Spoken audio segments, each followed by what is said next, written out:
My sister stood in my wedding dress. The ivory silk pooled around her ankles, catching the soft lighting of the Charlotte Bridal Boutique.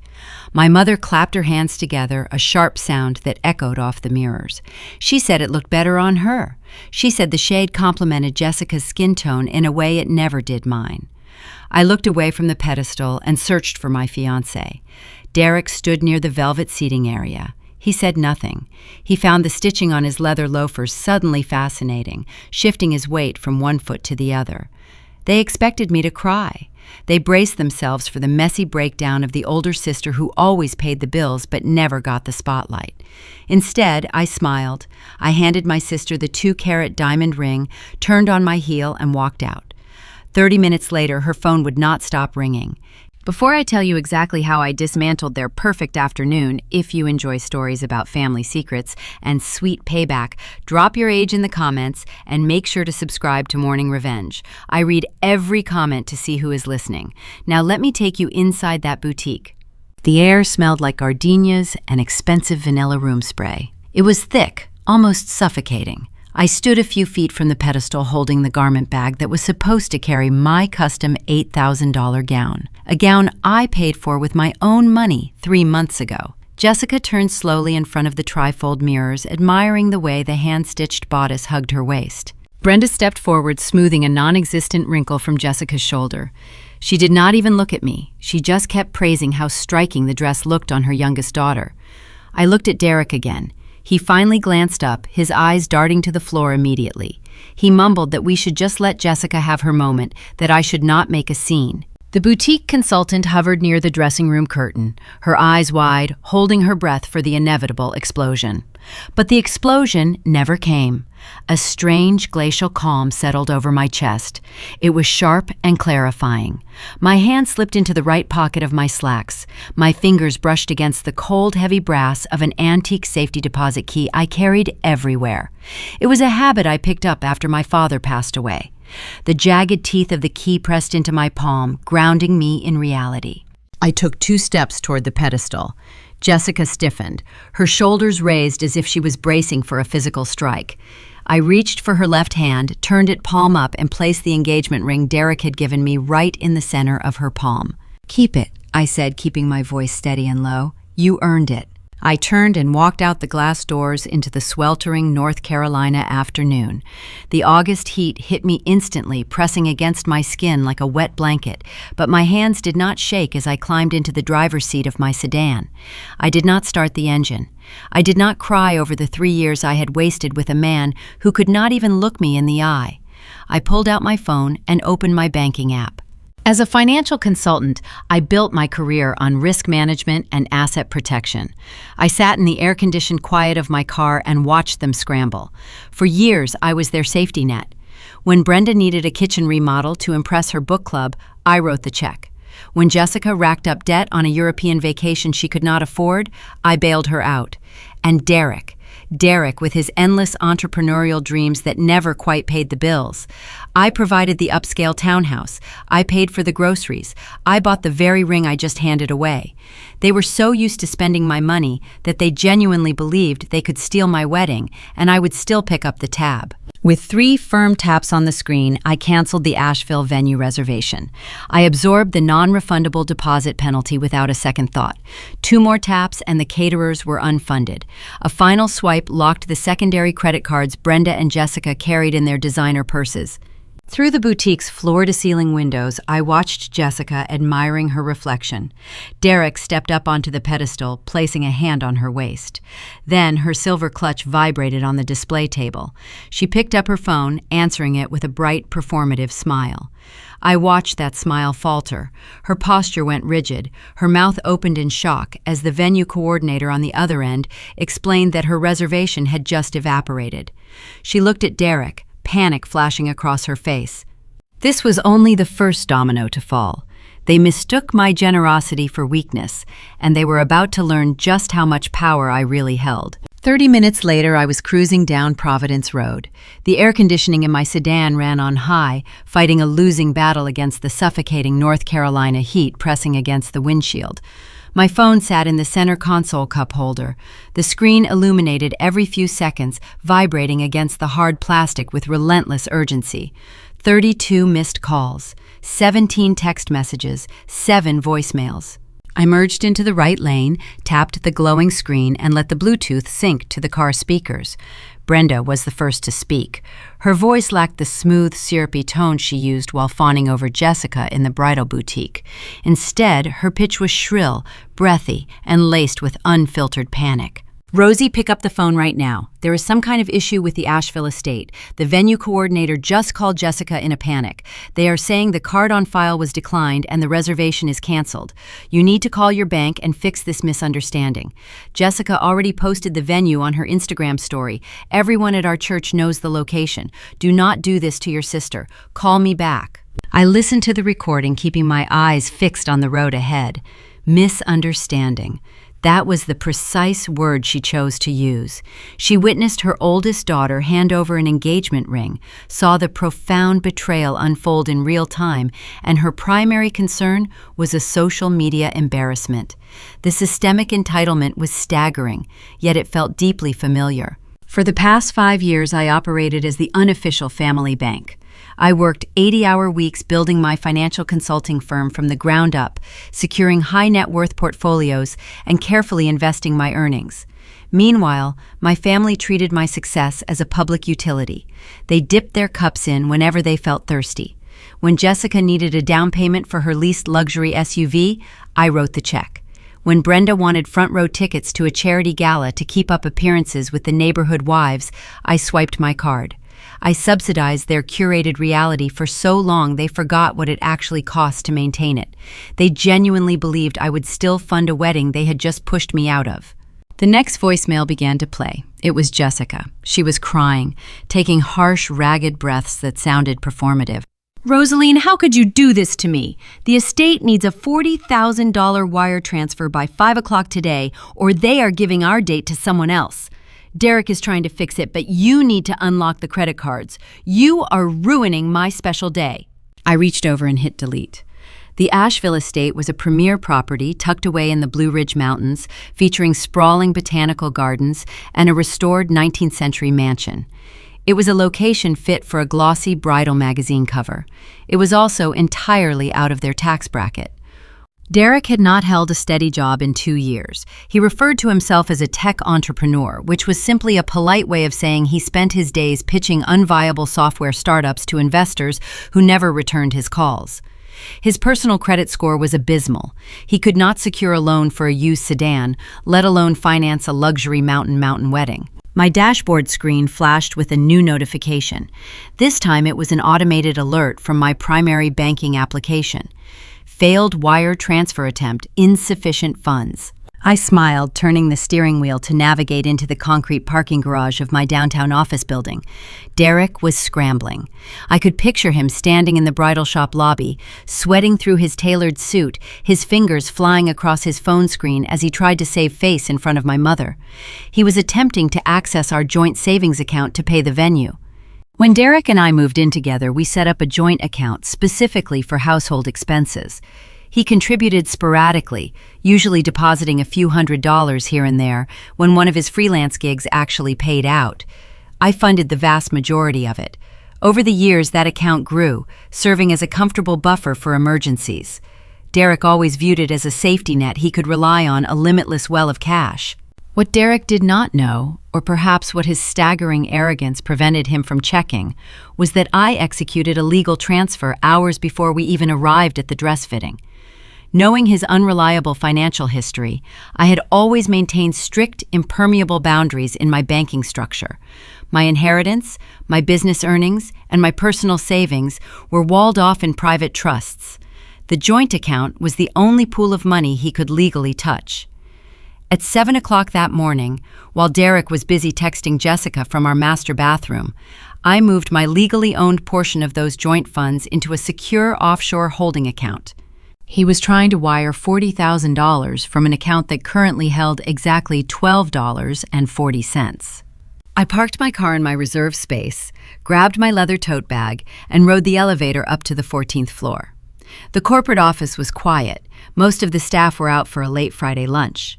The cool, filtered air of the building was a stark contrast to the sticky, emotional mess unraveling across town. I walked into my corner office, closed the heavy glass door, and pulled a small, fireproof lockbox from the bottom drawer of my desk. I was not going home. Not yet. I needed to methodically pack my essential documents before facing the next wave of their panic. I placed my passport, my original birth certificate, and the physical deed to the townhouse inside my bag. I also tucked away the audited ledgers from my consulting firm, ensuring every piece of my professional life was locked down. If my sister and my fiancé were willing to steal my wedding day, they would not hesitate to target my assets. My phone buzzed again, vibrating against the polished mahogany desk. 5 missed calls from Derek. He was finally realizing the catastrophic scope of his problem. The bank would not authorize an overdraft for $40,000. The Asheville venue coordinator was likely tapping her watch, waiting for the wire transfer that would never arrive, preparing to release the date to another couple. Jessica was probably throwing a tantrum in the bridal suite, her perfect Instagram aesthetic crumbling before her eyes. The harsh reality of their situation was setting in. Without my money to prop them up, Derek and Jessica were just 2 people standing in an expensive boutique, realizing they could not afford the life they thought they had cleverly stolen. They wanted the prize without paying the price. I picked up the brass safety deposit key I had been carrying in my pocket all morning. I held it up to the fluorescent light, inspecting the worn, jagged edges. My father gave this to me just days before he died. He knew exactly how Brenda operated. He knew how she favored Jessica, how she treated my accomplishments as mere tools to benefit her youngest daughter. I slid the key into a hidden zippered compartment inside my purse, keeping it safe. The time to use it was coming, but I needed to let them exhaust their remaining options first. I walked over to the floor-to-ceiling window looking out over the sprawling Charlotte skyline. The city was bustling, indifferent to the drama unfolding in my personal life. I took a deep breath, feeling the suffocating weight of a 3-year relationship finally lifting off my shoulders. I was free. The financial rug pull was executed flawlessly. They were stranded, grasping at air. Then, a sharp, piercing chime cut through the silence of the office. It was a text message. It did not come from Derek's actual phone number, but from an unknown, untraceable burner number. I picked up the device, unlocked the screen, and read the glowing text. "You cannot lock me out of my own house. I am coming home right now and you leaving." The sun began its slow descent behind the Charlotte skyline as I drove away from my downtown office. I navigated the familiar route back to the upscale townhouse I purchased 4 years ago. The suburban neighborhood was a quiet sanctuary, lined with ancient oak trees and manicured lawns that cost a small fortune to maintain. I pulled into the driveway, killed the engine, and stepped out into the thick, humid evening air. Inside, the central air conditioning hummed a low, steady rhythm, pushing away the oppressive summer heat. I walked directly into the kitchen, pulled a pitcher from the refrigerator, and poured myself a tall glass of iced sweet tea. Condensation immediately formed on the outside of the glass. I sat down at the large granite island, placing a thick manila folder right next to my drink. I did not fetch any cardboard boxes. I did not drag suitcases down from the attic. I just sat on a leather bar stool, swirling the ice cubes in my glass, and waited. 20 minutes later, the front door unlocked with a harsh metallic click. Derek marched inside, his heavy footsteps echoing against the hardwood floors. His face was flushed crimson, and his tailored suit jacket was slung carelessly over one shoulder. His tie was loosened, hanging crookedly around his neck. He expected to find me sobbing on the living room rug. He expected to see my belongings packed in a frantic rush, matching the narrative of the hysterical, jilted bride he and Jessica were busy spinning. When he saw me sitting calmly at the kitchen island taking a slow sip of my tea, his jaw tightened. The confusion in his eyes quickly morphed into indignation. "What do you think you are doing in here?" he demanded, tossing his keys onto the entryway table. The metal hit the wood with a sharp, grating clatter. "Did you really think cutting off the credit cards would fix anything? You are acting like a petulant child, Rose." I set my glass down. The cold liquid coated my throat, soothing the lingering adrenaline from the afternoon. "I am drinking my tea," I replied, keeping my voice level and unbothered, "and I am waiting for you to pack your things." Derek let out a harsh, mocking laugh. It was a sound I had heard 100 times before, usually right before he belittled my career or dismissed my concerns. He walked into the living room, gesturing broadly to the vaulted ceilings and the expensive furnishings I had curated. "Pack my things," he scoffed, shaking his head. "You cannot kick me out. I live here. My name is on the mailbox. I have tenant rights, Rosaline. You try to lock me out of my own home, and I will drag the police into this. I will tell them you are having a mental breakdown over the wedding. They will laugh in your face." I reached out and placed my fingertips on the manila folder. I slid it across the smooth granite surface. It stopped right at the edge of the counter, hovering inches from his chest. "You should read that before you call anyone," I said. Derek frowned, his arrogant posture faltering for a fraction of a second. He had always hated my paperwork. He hated the meticulous, calculated way I organized my life, mostly because it highlighted his own chaotic failures. A year ago, when his third software pitch failed and he started asking me for larger personal loans, I quietly consulted a property lawyer. I placed the townhouse and all my major assets into a blind legal trust. The trust owned the property. I simply managed it. Derek was legally classified as a month-to-month subtenant. It was a detail buried in a standard lease agreement I made him sign when he needed proof of residency for a business loan application. He signed it without reading the fine print, assuming I was just being bureaucratic. He picked up the folder and flipped it open. His eyes scanned the first page, his brow furrowing as he tried to decipher the dense legal jargon. "What is this nonsense?" he muttered, flipping to the second page. "That is a declaration of trust," I explained, resting my hands on the cool granite. "It proves I do not own this house. A private entity owns it. You have zero equity here, Derek. You never did. And the document beneath it is a formal eviction notice." I watched his eyes dart across the text. The color began to drain from his cheeks, leaving his face a pale, sickly shade. "You missed your portion of the rent for May, June, and July," I continued, my voice steady and cold. 3 consecutive months of non-payment voids your subtenant agreement in the state of North Carolina. My lawyer filed the paperwork yesterday morning, anticipating you might try to claim residency after today. You have exactly 24 hours to vacate the premises, but considering the circumstances, I highly suggest you leave tonight. The smug demeanor that had carried him through the bridal shop evaporated. His hands gripped the edges of the folder so tightly his knuckles turned a stark white. But Derek was a man who survived on bluffing his way out of corners. He dropped the folder onto the floor, letting the legal papers scatter across the hardwood. He marched over to the expensive leather sofa, planted himself right in the center, and crossed his arms over his chest. He leaned back with a defiant sneer. "I am not going anywhere," he spat, glaring at me. "You are bluffing. You would not dare throw me out on the street. Not after everything we have built together. You are just throwing a tantrum because Jessica looks better in that dress than you ever could." He was trying to hurt me. He was searching for a soft spot, hoping to trigger the emotional breakdown he desperately needed to regain control. But he was clawing at a wall of steel. I did not argue with his insults. I did not defend myself. I just picked up my phone from the counter. I tapped the screen once. I did not make a phone call. I simply opened a smart home application and hit a pre-programmed alert button. For a long moment, the only sound in the room was the low hum of the refrigerator. Derek smirked, thinking I had folded, thinking his cruel words had paralyzed me. Then the heavy oak door leading to the guest hallway opened. 2 men stepped into the living room. They were not police officers. They were private security contractors I hired 3 hours ago right after I locked the bank accounts. They wore matching black polo shirts, dark cargo pants, and tactical utility belts. They were tall, broad-shouldered, and moved with a quiet, synchronized efficiency that instantly sucked the air out of the room. Derek jumped up from the sofa, his eyes darting from me to the men approaching him. "Who are these people?" he yelled, his voice cracking with sudden panic. "Get out of house!" The taller guard stepped forward, stopping 2 feet away from Derek. Mr. Miller, the guard, said, his tone devoid of any emotion, a pure professional delivering a fact. "You are trespassing on private property. We have been authorized to escort you off the premises immediately.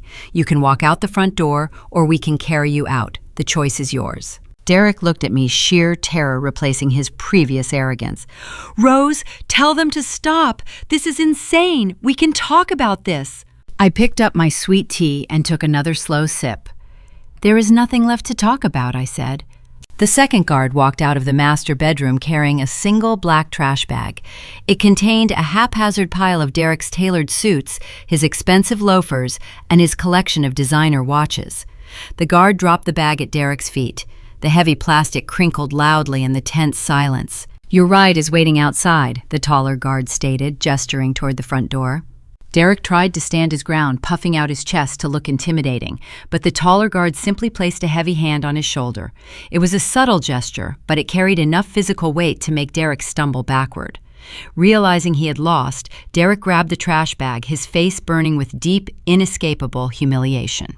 The guards escorted him out into the humid night.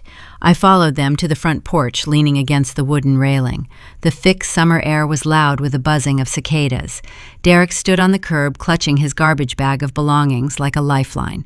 An economy rideshare vehicle pulled up to the driveway, its headlights cutting through the darkness. Derek turned back to face me, his features twisted in a mask of pure rage. "You are going to regret this," he screamed, his voice echoing down the quiet suburban street. "I am going to ruin you, Rosaline. I will tell everyone who you really are. I will destroy your reputation. You are going to wish you never did this." I watched him climb into the back seat of the rideshare car. The driver pulled away, leaving nothing but the red glow of taillights fading into the distance. The security guards nodded to me and returned to their posts inside the house. I stood on the porch for a moment, enjoying the sudden, beautiful silence. I had won the battle. I successfully removed the parasite from my home. If you are following this story on Morning Revenge, you know that cornered animals fight the hardest. My family was about to prove that point. I turned to walk back inside when the phone in my hand vibrated. It was an incoming email notification. I glanced at the screen expecting a confirmation message from my lawyer. Instead, the sender was the head of human resources at my consulting firm.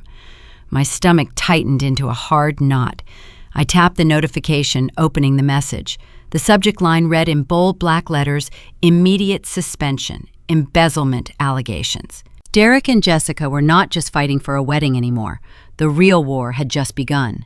The weekend passed in a heavy, suffocating silence. By the time Monday morning arrived, I dressed in my sharpest charcoal suit, secured my hair into a tight knot, and drove to the downtown financial district. My career was the foundation of my independence. It was the impenetrable fortress I built to shield myself from my family's chaotic demands. As I walked through the revolving glass doors of my firm, the polished marble floors echoed with the familiar sounds of ringing phones and low, urgent conversations. I approached the security turnstiles, retrieved my corporate identification badge, and tapped it against the scanner. Instead of a welcoming green flash, the terminal emitted a sharp, denying beep. A solid red light illuminated the screen. I tapped the card again, another harsh beep. Before I could signal the front desk, the heavy glass doors of the Human Resources Department swung open. Helen, the Director of Personnel, walked toward me. Her face was set in a rigid professional mask, devoid of her usual warm morning greeting. Behind her stood a uniformed building security officer. My chest tightened. A cold drop of sweat traced its way down my spine. "Rosaline, please come with me," Helen said, gesturing toward a private conference room near the lobby. "We need to have a conversation." I followed her into the small windowless room. The security officer remained outside, his arms crossed over his chest, standing guard. Helen gestured to a leather chair. I sat down, keeping my posture straight, refusing to show the sudden tremor in my hands. Helen did not offer small talk. She opened a thin blue folder and slid a printed document across the polished mahogany table. It was an email printout. The sender address belonged to Jessica. My sister possessed a minor following on social media, curating a pristine lifestyle influencer persona built entirely on my dime. She used that platform to orchestrate a targeted strike on my livelihood. The email was addressed directly to the managing partners of the firm. In it, Jessica claimed to be a concerned family member, stepping forward as a whistleblower. She wove a detailed fictional narrative accusing me of embezzling client investment funds to finance a lavish wedding I could not afford on my own salary. She included fabricated spreadsheets and threatened to take her story to local news outlets if the firm tried to cover up the scandal. We take allegations of financial misconduct seriously, Helen stated, her tone measured and distant. Given the nature of our industry, any hint of impropriety requires an immediate formal investigation. Effective immediately, you are placed on unpaid administrative leave. The words struck me with the force of a physical blow. My breath caught in my throat. My financial independence was my only armor. Without my income, without my stellar reputation, I was defenseless. I tried to speak to explain the familial extortion unfolding behind the scenes, but the words withered on my tongue. In the corporate world, personal drama was a liability, and Helen was here to protect the firm, not my feelings. You will need to surrender your company laptop, your phone, and your building access card. Helen continued, pushing a small plastic bin across the table. You are barred from contacting any clients or colleagues until the inquiry concludes. I placed my devices into the bin. The plastic rattled under my trembling fingers. For the first time since walking out of that bridal boutique, a sharp, cold spike of genuine panic pierced my chest. Derek and Jessica knew exactly where to aim. They hit the central artery of my life. The security officer escorted me out of the building. The humid morning air wrapped around me like a wet towel as I carried my cardboard box of personal desk items toward the parking garage. I sat in the driver's seat of my sedan, gripping the steering wheel until my knuckles turned white. I reached for my personal phone to check my emails, but a barrage of notifications cluttered the lock screen. The attack was not limited to my workplace. Brenda had launched a coordinated offensive. I opened my social media application. At the very top of my feed was a long, tragic post written by my mother. Attached was a photo of Jessica standing in the bridal boutique, her face buried in her hands, weeping dramatically while wearing my custom gown. Brenda's caption was a masterclass in Southern manipulation. She painted a heartbreaking picture of a jealous, unstable spinster sister who suffered a sudden mental break. According to Brenda, I abandoned my loving fiancé at the altar out of sheer spite, leaving my poor, innocent sister to pick up the pieces of a shattered family. She asked her friends and congregation to pray for my troubled soul. The post already garnered hundreds of reactions. The comment section was a firing squad. Women from our church congregation, distant cousins, and family friends unleashed a torrent of judgment. Aunt Susan called me a bitter, selfish woman who could not stand to see her younger sister happy. Others speculated about my mental health. My phone buzzed relentlessly with text messages from relatives expressing their profound disgust. The pressure felt insurmountable. I was locked out of my career, smeared in front of my community, and isolated in my own home. My family wanted me to break. They wanted me to crawl back, apologize, and surrender my bank accounts to stop the pain. I tossed my phone onto the passenger seat and started the engine. I refused to surrender. The moment I returned to the townhouse, I opened my personal laptop and searched for the most ruthless, independent, certified public accountant in Charlotte. I did not need a standard bookkeeper. I needed a forensic auditor. I found a specialized firm called their Emergency Intake Line and authorized full, unrestricted access to my inheritance accounts, my trust ledgers, and my personal banking history. I needed undeniable, documented proof that I never touched a single cent of corporate money. The senior accountant reviewed my request and delivered a sobering reality check. Tracing years of transactions to build an airtight defense would take at least 72 hours. 3 agonizing days of holding my breath, waiting in the dark while my family dismantled my reputation brick by brick. By nightfall, the silence of the townhouse felt suffocating. The spacious living room, usually a source of comfort, now felt like a cage. A creeping paranoia began to set in. Derek spent 3 years living in this space. He knew the layout, the blind spots, the routines. Despite the eviction, a nagging fear whispered that he might try to return, perhaps to steal something valuable or confront me while I was vulnerable. I grabbed my phone from the kitchen counter and opened the security application. I toggled the live feed of the subtle Ring camera hidden discreetly on the living room bookshelf.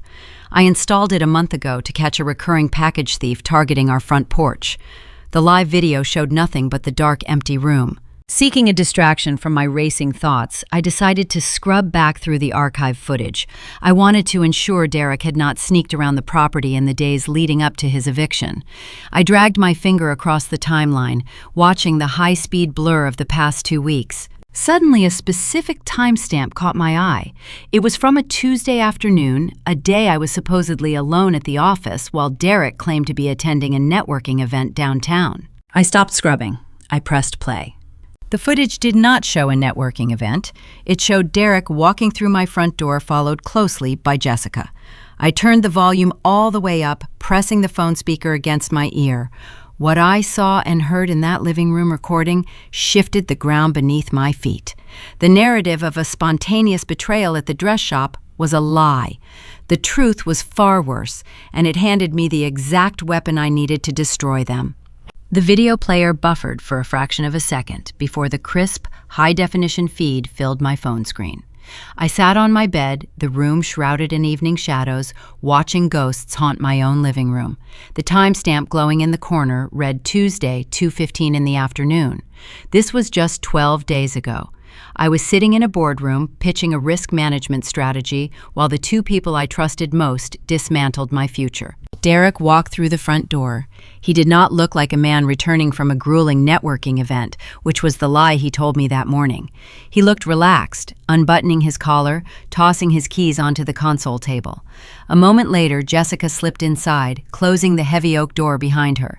She did not hesitate. She did not look around with the guilt of a trespasser. She owned the space. I turned the volume up, pressing the phone speaker against my ear. They did not just kiss, they were comfortable. She kicked off her designer heels, curling her legs beneath her on my custom velvet sofa. He walked over to the bar cart, pouring them both glasses of the expensive bourbon I kept specifically for high net worth clients. He handed her a crystal tumbler and sank into the cushions beside her. "She keeps talking about the Asheville venue," Jessica whined, tracing the rim of her glass with a manicured fingernail. "It is driving me insane. I want that estate, Derek, not the tacky country club Mom suggested." Derek chuckled, leaning in to press his lips against her neck. "We just have to play it right. Let her pay the deposits. By the time we drop the bomb at the fitting, she will be too humiliated to ask for the money back. She hates making a scene." My stomach turned to ice. A sickening wave of realization washed over me, chilling my blood. This was not a spontaneous crime of passion. It was a calculated, premeditated heist. They were counting on my stoicism, treating my quiet dignity as a weakness they could exploit. They planned to steal my wedding using my own checkbook, assuming I would simply walk away in quiet shame to avoid a public spectacle. I tapped the screen, downloaded the file to an encrypted cloud server, and locked it behind a dual authentication password. I now possessed the exact leverage required to shatter their carefully constructed victim narrative, but deploying it too soon would be a tactical error. I needed my career back first. Without my corporate standing, I was vulnerable. The following morning, my encrypted email client chimed, breaking the silent tension of the townhouse. The forensic accountant delivered the final report. I opened the PDF attachment, my eyes scanning the pages with hungry precision. 70 pages of meticulous financial mapping detailed every transaction, every transfer, and every withdrawal from my inheritance trust and personal portfolios over the last 36 months. The ledger was pristine. It proved beyond any shadow of a doubt that my corporate accounts remained untouched. The money I spent on that ruined wedding, the funds I used to prop up my family, originated entirely from the wealth my father left me. My professional integrity was unblemished. I printed the document on heavy stock paper, placed it inside a sleek leather binder, and drove straight downtown. The morning sun baked the asphalt as I pulled into the corporate parking structure. I walked past the lobby security desk, ignoring the surprised glance from the guard, and headed directly for the Human Resources suite. Helen sat behind her mahogany desk, reviewing a stack of quarterly performance reviews. She looked up, her expression tightening into a mask of rigid protocol. "Rosaline, you are on administrative leave," she said, her voice stern. "You cannot be in the building until the inquiry concludes." I did not sit down. I dropped the leather binder right in the center of her desk. The heavy thud echoed off the frosted glass walls, demanding her attention. "That is an independent, certified forensic audit of my personal and trust accounts," I stated, keeping my tone razor sharp. "It details the exact origin of every dollar spent on the wedding in question. My inheritance covered those expenses. Not a single cent of firm capital was ever accessed, moved, or utilized." Helen stared at the binder, then back at me, a flicker of hesitation crossing her features. She opened the cover, her eyes skimming the certified seal on the first page. She flipped through the meticulously categorized spreadsheets, the hard evidence dismantling the anonymous allegations word by word. I pressed my advantage, refusing to give her a moment to pivot. Furthermore, if you ask the IT security team to trace the IP address of the whistleblower email you received, they will find it routed through a residential server registered to my mother's address, specifically a mobile device belonging to Jessica White, my sister. Helen picked up her desk phone, dialing the chief technology officer. The conversation was brief, composed of clipped, hushed questions. I stood, still my posture straight, waiting for the inevitable confirmation. When she placed the receiver back on its cradle, the rigid corporate mask shattered. It was replaced by a look of profound professional embarrassment. "The IP matches," Helen murmured, closing the binder. She folded her hands over the leather cover, looking at me with a newfound respect. "Rosaline, I apologize. The firm must treat all financial allegations as credible threats until proven otherwise. Your suspension is lifted effective immediately. Your access badges are reactivated." She pulled a formal grievance form from her top drawer, sliding it across the polished wood. "Given the vindictive nature of this fabricated report, the company is prepared to offer our internal legal counsel to help you file a defamation suit against your sister. This kind of sabotage is actionable. We will support you in court." I looked at the printed form. Suing Jessica through the firm would be easy. It would drown her in corporate litigation, bleeding her dry in attorney fees. But it would also turn a private family betrayal into public court fodder, dragging out for months in a sterile legal environment. I needed something swifter. I needed unilateral control over her downfall. "I appreciate the offer, Helen," I replied, sliding the form back across the desk. "But I will handle my family on my own terms. Keep the audit on file." I walked out of the Human Resources suite with my head held high. The quiet hum of the corporate floor sounded like victory. I had reclaimed my territory. My financial independence, the very armor my family tried to strip away, was bolted firmly back into place. They fired their best shot, and it bounced right off. I rode the elevator down to the subterranean parking garage. The air down there was damp, smelling of motor oil and cold concrete. The fluorescent lights buzzed overhead, casting long, harsh shadows across the rows of parked vehicles. I reached into my purse, searching for my car keys, feeling a deep, satisfying sense of vindication. I survived the corporate sabotage. I was ready to go on the offensive. My hand brushed against the brass safety deposit key hidden in the zippered pocket, a quiet reminder that the game was far from over. As I approached my sedan, the rhythmic echo of my heels masking any other sound, a figure stepped out from behind a thick concrete pillar. I stopped short, my muscles coiled, instinct demanding I prepare for a physical threat. The parking structure was mostly empty, the silence suddenly feeling ominous. It was a man in a wrinkled gray suit. He held a thick yellow manila envelope. He did not look dangerous, he just looked tired and bored, holding a cheap plastic clipboard in his left hand. He locked eyes with me, confirming his target. "Rosaline White," he asked, his voice echoing slightly in the hollow concrete structure. "Yes," I answered cautiously, keeping my distance. He stepped forward and shoved the thick envelope directly against my chest, forcing me to grab it before it fell to the asphalt. "You have been served," he muttered, turning on his heel and walking briskly toward the exit ramp without looking back. I stood in the dim light of the garage, holding the heavy package. The adrenaline of my recent victory faded, replaced by a cold, creeping dread. I tore the paper flap open, sliding the legal documents out into the open air. The bold black text at the top of the page commanded my attention. It was a formal civil summons from the county courthouse. I scanned the paragraphs, my eyes landing on the name listed as the plaintiff. The breath hitched in my throat. The ground beneath me shifted once again. Derek was suing me. I stood in the dim light of the parking garage, staring at the bold black text on the legal summons. The heavy paper felt rough against my fingertips. Plaintiff Derek, civil suit. Damages sought $100,000. The causes of action listed were breach of verbal contract and intentional infliction of emotional distress. He was arguing that my consistent financial support over our 3-year relationship constituted a binding agreement to fund his lifestyle, including the wedding. He claimed my sudden withdrawal of those funds caused him severe psychological harm and reputational damage. It was a laughable legal theory, a desperate reach by a man who had just been thrown out on the street. But frivolous lawsuits still required a defense. They drained time, energy, and resources. I folded the documents, slid them back into the manila envelope, and climbed into my car. I did not drive home. I drove directly to the high-rise office of my personal attorney. Claire was a senior partner at a prestigious Charlotte law firm, a litigator known for her icy demeanor and surgical precision in the courtroom. We sat in her corner office overlooking the city.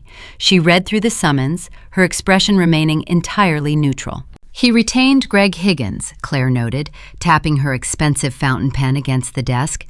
"Higgins is a notorious ambulance chaser. He thrives on loud threats and intimidation tactics, hoping to force a quick settlement before a judge ever sees the case. But Higgins does not work on contingency for cases like this. He requires a hefty upfront retainer. Your ex-fiancé was evicted with $12 to his name. How did he secure representation?" That question hung in the air, a missing puzzle piece that bothered both of us. Claire immediately contracted a private investigator to dig into Derek and his recent financial footprint. We needed to know what we were walking into. For the next 2 days, I focused on rebuilding my workflow at the consulting firm, channeling my lingering anxiety into productivity. When Claire finally called me back on Thursday evening, her tone was sharp.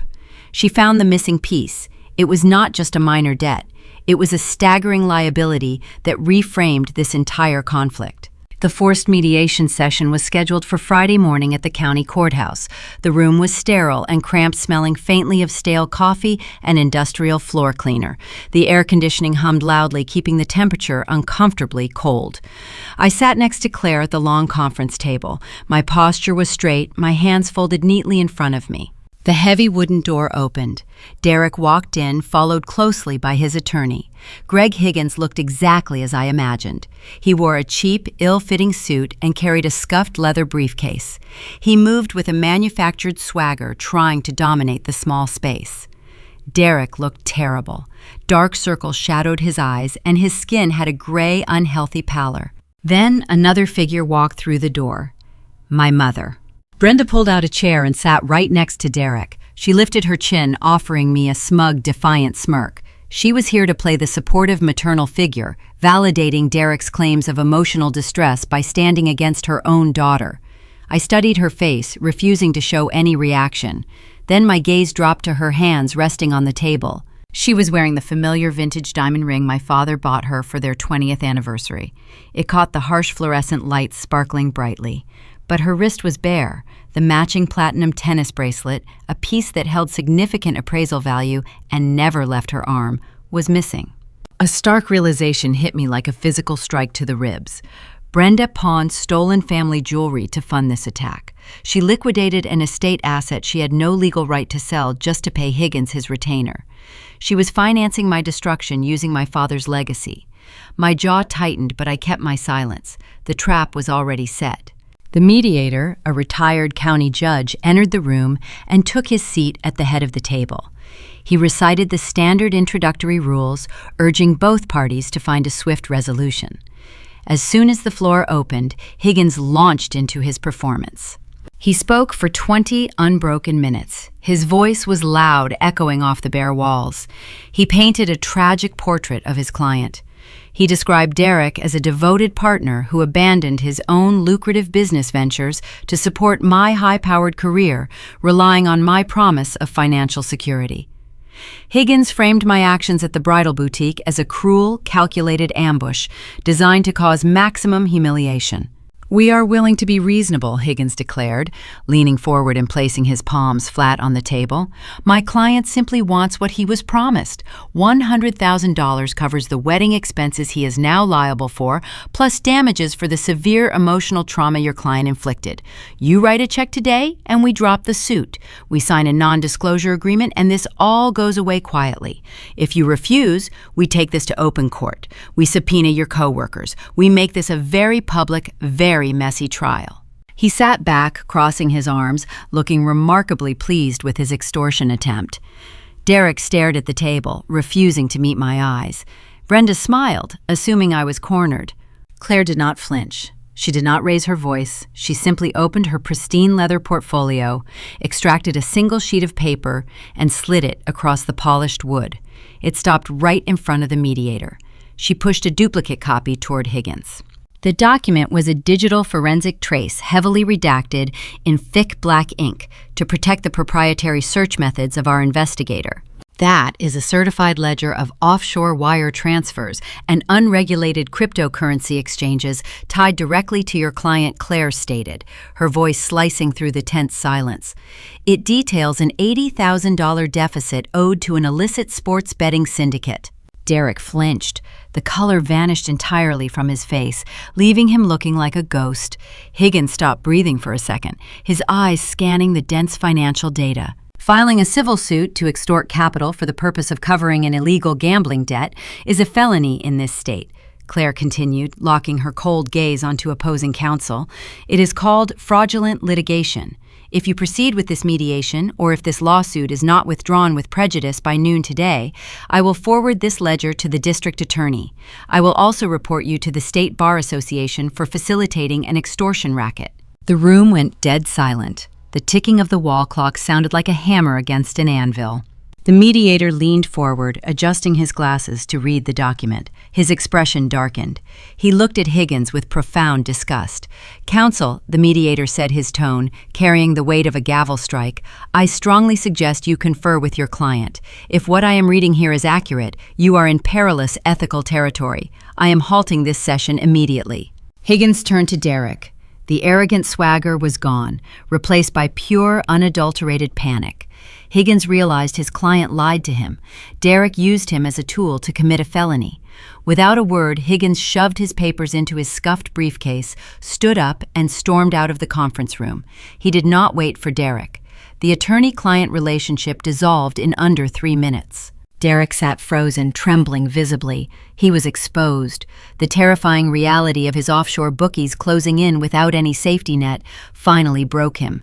He stood up on shaky legs, keeping his head down, and hurried out the door, desperate to escape the room. The frivolous lawsuit collapsed. It was dead on arrival. Claire gathered her files, offering me a tight professional nod of victory. I stood up, smoothing the front of my charcoal suit, and walked out into the corridor. The hallway was lined with tall windows casting long rectangles of sunlight across the carpet.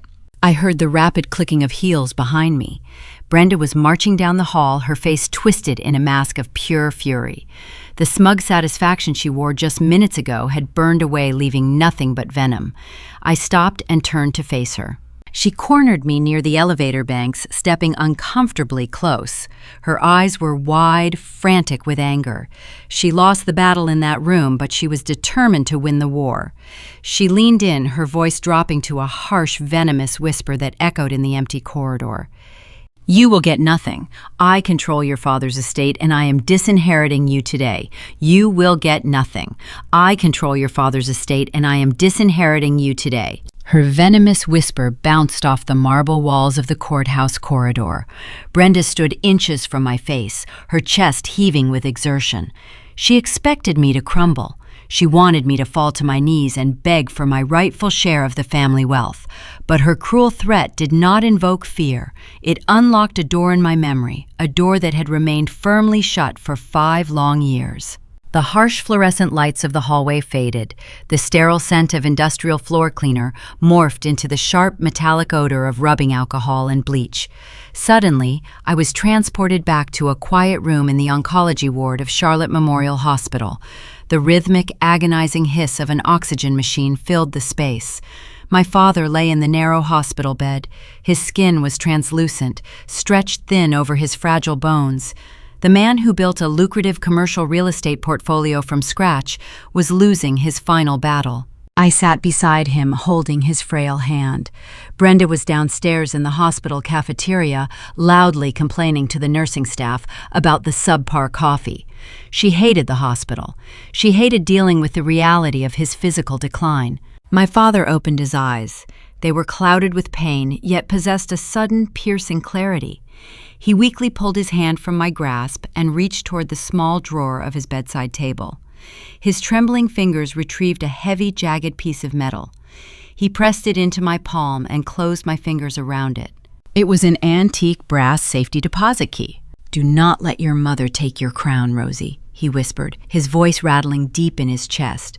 "She will try to burn down the kingdom to keep you out. Use this when the time is right." He passed away 2 days later. In the chaotic haze of grief, funeral arrangements, and supporting my younger sister, I tucked the brass key into my pocket. I kept it close over the years, a silent token of his final moments, waiting for a time that never seemed to arrive. Until right now. I blinked, pulling myself back to the present. Brenda was still glaring at me, waiting for my submission. I looked at her flushed face, the pawned vintage ring on her finger, and the desperate cruelty in her eyes. My father knew her true nature. He anticipated this exact betrayal. "You cannot disinherit someone from an estate you do not rightfully own," I replied, keeping my tone deadly calm. I stepped around her, leaving her standing in the empty corridor, and walked briskly toward the exit. I did not drive back to the consulting firm. I navigated my sedan through the busy downtown traffic, pulling into the private parking lot of the oldest bank in the city. The summer heat radiated off the pavement, but I felt nothing but a sharp, calculating focus. I walked through the heavy revolving doors and approached the vault manager. I presented my identification and the brass key. The manager, a distinguished older gentleman, verified my credentials against a faded signature card. He nodded respectfully and escorted me into the subterranean vault. The temperature dropped significantly. The air down there was dry and smelled of aged paper and cold steel. We walked down a long aisle of polished metal doors. He inserted his master key into a lock, and I inserted the brass key into the adjacent slot. The heavy metal door clicked open. The manager left me alone in a private viewing room with the long, rectangular deposit box. I placed the metal container onto the mahogany table. My pulse drummed a steady rhythm against my throat. I lifted the lid. Inside, resting on top of a stack of old property deeds and heirloom gold coins, was a thick, sealed envelope bearing the crest of a prominent estate law firm. I broke the wax seal and slid the documents out. It was the last will and testament of William White. The date printed at the top indicated it was finalized just 1 month before his hospitalization. The pages were crisp, untouched by time or tampering. I read through the dense legal jargon, my eyes scanning the paragraphs outlining the distribution of his life's work. The directives were unambiguous. The estate, including the expansive childhood home, the liquid assets, and the high-yield investment trusts, were to be divided equally between his 2 daughters, a 50-50 split. Brenda was designated a modest monthly allowance drawn from a separate annuity, but she was explicitly barred from holding any executive control or primary beneficiary status. My father knew she would drain the accounts to maintain her superficial social standing. He protected us by cutting her out of the power dynamic entirely. The room spun slightly as the sheer magnitude of the truth crashed over me. 5 years ago, Brenda stood before the county probate judge and presented a document naming herself as the sole beneficiary and executor. She submitted sworn affidavits confirming its authenticity. The document the court accepted was a blatant forgery. My mother committed perjury. She orchestrated a felony probate fraud to seize control of millions of dollars. Every luxury Jessica flaunted on social media over the last half-decade was financed by stolen money. The European vacations, the designer handbags, the leased luxury vehicles. Brenda siphoned my rightful half of the inheritance to fund a lavish lifestyle for her favorite child, while simultaneously demanding I pay for their everyday expenses out of my own hard-earned corporate salary. They treated me like an endless bank while actively robbing my vault. I pulled my phone from my purse, took high-resolution photographs of every single page, and carefully returned the original document to the metal box. I locked the vault, walked back out into the blazing North Carolina sun, and sat in the driver's seat of my car. My first call was to the forensic accountant who had just cleared my name at the firm. I instructed him to shift his focus, granting him authorization to investigate the public probate records of William White and trace the disbursements made by Brenda over the last 5 years. My second call was to the district attorney's office. I requested an urgent meeting with the head of the white-collar crime division. I informed the receptionist I had documented proof of a multi-million-dollar estate embezzlement scheme involving forged legal documents. An appointment was secured for the following week. I spent the rest of the afternoon compiling a detailed timeline. I drove back to my townhouse as the sun dipped below the horizon, casting long, dark shadows across the manicured lawns of my neighborhood. The quiet sanctuary of my home felt different tonight. It felt like a war room. I changed into comfortable clothes, brewed a strong pot of coffee, and spread my notes across the large dining room table. I needed to cross-reference the dates of Jessica's most extravagant purchases with the probate disbursements. I was building a nuclear legal trap, preparing to obliterate their false reality. The silence of the house was deep and heavy, broken only by the scratching of my pen against the legal pad. The digital clock on the microwave read 11:45. The neighborhood was fast asleep. Suddenly, a piercing high-decibel siren shattered the quiet. The perimeter security alarm blared through the internal speakers, a deafening wail that spiked my heart rate instantly. The control panel on the wall flashed a bright, angry crimson. Before I could even stand up, the terrifying sound of shattering glass echoed from the back of the house. Someone had just smashed through the sliding patio door. My blood ran cold. The legal battle had just become a physical threat. The deafening shriek of the perimeter alarm tore through the midnight silence, vibrating against the hardwood floors and rattling the window panes. My heart slammed against my ribs, pumping a sudden icy rush of adrenaline through my veins. The control panel mounted on the dining room wall flashed a brilliant, angry crimson, casting eerie red shadows across the legal documents scattered across my table. I did not freeze. I did not scream. My corporate training in crisis management kicked in, overriding the primal instinct to panic. I scooped up my smartphone, abandoned my notes, and sprinted down the hallway toward the master suite. I slipped inside, slammed the heavy solid oak door shut, and threw the steel deadbolt into place. Leaning against the wood, I drew a slow, deliberate breath to steady my racing pulse. I unlocked my phone and opened the smart home security application. The first action I took was bypassing the audible siren, switching the system over to a silent panic mode. The piercing wail cut out instantly, leaving a ringing, heavy silence in its wake. The sudden quiet was a tactical decision. I needed the intruder to believe the system had shorted out or malfunctioned, encouraging him to stay inside the house while the automated distress signal quietly dispatched the Charlotte police. I navigated to the live camera feeds. The screen buffered for a fraction of a second before displaying the night vision view of my living room. A figure dressed in a dark hooded sweatshirt stepped through the shattered remains of the sliding glass patio door. The motion sensor floodlights in the backyard illuminated the space behind him, casting a long, distorted silhouette across my living room rug. He held a rusted iron crowbar in his right hand. The heavy boots he wore crunched loudly over the broken tempered glass. He reached up and pulled the hood back, wiping a sheen of sweat from his forehead. It was Derek. He looked terrible. His skin was pale, his eyes wide and erratic. He moved with a frantic, uncoordinated energy, a stark contrast to the arrogant swagger he possessed just hours ago at the courthouse mediation. He did not head down the hallway toward the bedrooms. He was not here to physically harm me. He was here on a desperate, targeted mission of self-preservation. Derek knew about the hidden camera. During the mediation, my attorney revealed the forensic trace of his offshore gambling debts, but we never disclosed how we discovered the initial plot to steal the wedding. He must have deduced that I possessed recorded proof of his conversations with Jessica. The terrifying reality of his violent bookies closing in had pushed him over the edge.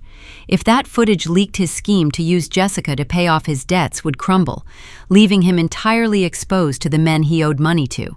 He needed to destroy the evidence. I watched through the digital lens as he tore through my entertainment center. He ripped books off the shelves, knocking expensive vases to the floor, pulling out drawers and dumping their contents onto the carpet. He was searching for a physical hard drive, assuming the camera system utilized a local digital video recorder. He was operating on outdated logic, unaware that my entire security network was synced to a secure, encrypted cloud server. His desperation mounted with every empty drawer he checked.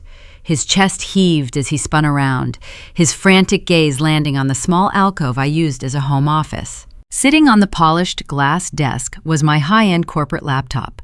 It was a secondary machine the firm issued me when I was temporarily suspended, packed with top-tier processing power and heavy data storage. Derek dropped the crowbar.